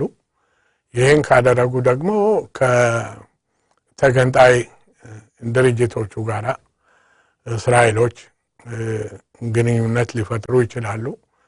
ከኛ ጋር ያላቸው ትብብር ስምምነት ጥያቄ ውስጥ ሊገባ ይችላልና እንደው ብዙም ባንከላከል በሚል ነው እንግዲህ አዲስ አበባ ተከማችተው የነበሩት። አሁን ቅድም እንዳነሳሁት ሶቪየት ህብረትና አሜሪካ ከነሱ ጋር የነበረው ቅራኔ በድርድር መፈታት አለበት የሚል አቋም ስለያዙ እና አደራዳሪነቱን ደግሞ አሜሪካ እንድታካሂደው ሶቪየት ህብረቶችም ስለፈለጉ አሜሪካኖቹ ይህንን ድርድር ማካሄድ የምንችለው ፕሬዚዳንት ቡሽ ለፕሬዚዳንት መንግስቱ ኃይለማርያም ባቀረቡት ጥያቄ መሰረት አዲስ አበባ የተከማቹት ቤተ እስራኤሎች በሙሉ እስራኤል የመሄድ መብታቸው ተጠብቆ ወደ እስራኤል ከተጓጓዙ ነው የሚል አቋም ይዘው ነበረ እና ያንን አቋም እንዲያለዝቡ የተለያዩ ሙከራዎች አድርገን እንደውም ድርድሩን ለንደን ላይ ለማካሄድ ቀጠሮ ከተያዘ በኋላ እነሱ አልሄዱም በሚል ምክንያት ያ ቀጠሮ ተሰርዞ ለሌላ ጊዜ ተላለፈ። አሁን ሁለተኛው የቀጠሮ ጊዜ ሲደርስ ፕሬዚዳንት ቡሽ ሴናተር ቦሽቪትስ በሚባሉ የቀድሞ ሴናተር አማካይነት ልዩ መልእክት ለፕሬዚዳንት መንግስቱ ልከው ስለነበረ እና ፕሬዚዳንት መንግስቱ በቤተ እስራኤሎቹ መሄድ ተስማምተው አፈጻጸሙን የሚመለከተውን ዝርዝር ሁኔታ እኔ ከእስራኤሎቹ ጋር እንድደራደር ውክልና ሰጥተው ስለነበረ የእስራኤል ተወካዮችና እኔ ፕሬዚዳንት መንግስቱ በሰጧቸው መመሪያዎች አማካይነት እነዚህም አንደኛ ሰዎቹ እንግዲህ ፋሚሊ ሪዩኒፊኬሽን ቤተሰብ ማዋሃድ ብለን እናካሂድ የነበረው ፕሮግራም በሚካሄድበት ጊዜ ያጓጉዟቸው የነበሩ አውሮፕላኖች የተሻለ ዋጋ ሰጡ በሚል ሉፍታንዛ እና አልኢታሊያ ነበሩ። የፕሬዚዳንት መንግስቱ አንዱ ጥያቄ ሰዎቹ የሚሄዱ ከሆነ ወደ 20 ሺህ ይሆናሉ ተብሎ ተገምቶ ነበር። ተጠቃሚው የኢትዮጵያ አየር መንገድ እንዲሆን እፈልጋለሁ እና ይህን እንግዲህ አንዱ ከምንደራደርበት ጉዳይ ነበረ። ሌሎች አንዱ እንደ ብዙ ጩኸት ሳይፈጠር ብዙ ግርግር ሳይፈጠር ስሙት በሆነ መልኩ አረቦቹንም ሳናስቀይም ብዙም ወሬውን ሳናጋንን እንዲፈጸም ተፈልጎ ነበረ እና በዚህና ይህን በመሰሉ እሳቸው በሰጡት መመሪያ ዙሪያ ከእስራኤሎቹ ጋር ስንደራደር በመጀመሪያ በእኔ በኩል ያደረኩት እንግዲህ የኢትዮጵያ አየር መንገድ እንዲጠቀም ተብለው ስለነበረ በወቅቱ የነበሩትን የኢትዮጵያ አየር መንገድ ዋና ስራ አስኪያጅ አነጋግሬ እሳቸው ደግሞ ምክትላቸውን አቶ ወልደ ገብርኤልን እና የአዲስ አበባ ሪጅን የአየር መንገዱ ኃላፊ የነበረውን አቶ ሀብቴ ሶባኒን ወክለው ሁለቱን ቢሮ የጠርቼ በዚህ በቤተሰብ ውህደቱ ጊዜ ሰዎቹ ይጓጓዙ የነበሩት ከአዲስ አበባ ሮም፣ ከሮም ቴልአቪቭ ነበረ። አሁንም በዛው መስመር እንደሚጓጓዙ በማሰብ አንድ ስሌት እንድንሰራ ተስማማን እና ቁጥራቸው በትክክል አይታወቅም ነበረ። በግምት 20 ሺህ ይሆናሉ ተብሏል። እንግዲህ ያንን የግምት አሃዝ መሰረት በማድረግ እነዚህ ሰዎች የሚሄዱት ፈልገው ነው አይደለም፣ ጠይቀናቸው ያገኘነው መረጃ የለንም። አንደኛ፣ ሁለተኛ ደግሞ እስራኤል ከሄዱ በኋላ ላይወዱትና ሀገራችን እንመለስ ሊሉም ይችላሉ። ምክንያቱም ያንን በሚመለከትም ረገድ በግለሰብ ደረጃ አነጋግረናቸው ልንረዳ አልቻልንም እና ቲኬት የኢትዮጵያን ኤርላይንስ የኢትዮጵያ አየር መንገድ ቲኬት በሚገዛበት ጊዜ የደርሶ መልስ ቲኬት መሆን አለበት። ለእያንዳንዱ ተጓዥ መመለሻውም ይታሰብ እና ደርሶ መልስ ቲኬት በቁጥራቸው ተባዝተው ምን ያህል ይመጣል በሚል ስሌት አድርገን ወደ 34 ሚሊዮን ተኩል ገደማ መጣ። እንግዳው ይህንን የግራውንድ ሃንድሊንግ ደግሞ ኤክስፔንስስ አሉ ስለተባለ ራውንድ አፕ እናድርገውና 35 ሚሊዮን ይሁን በሚል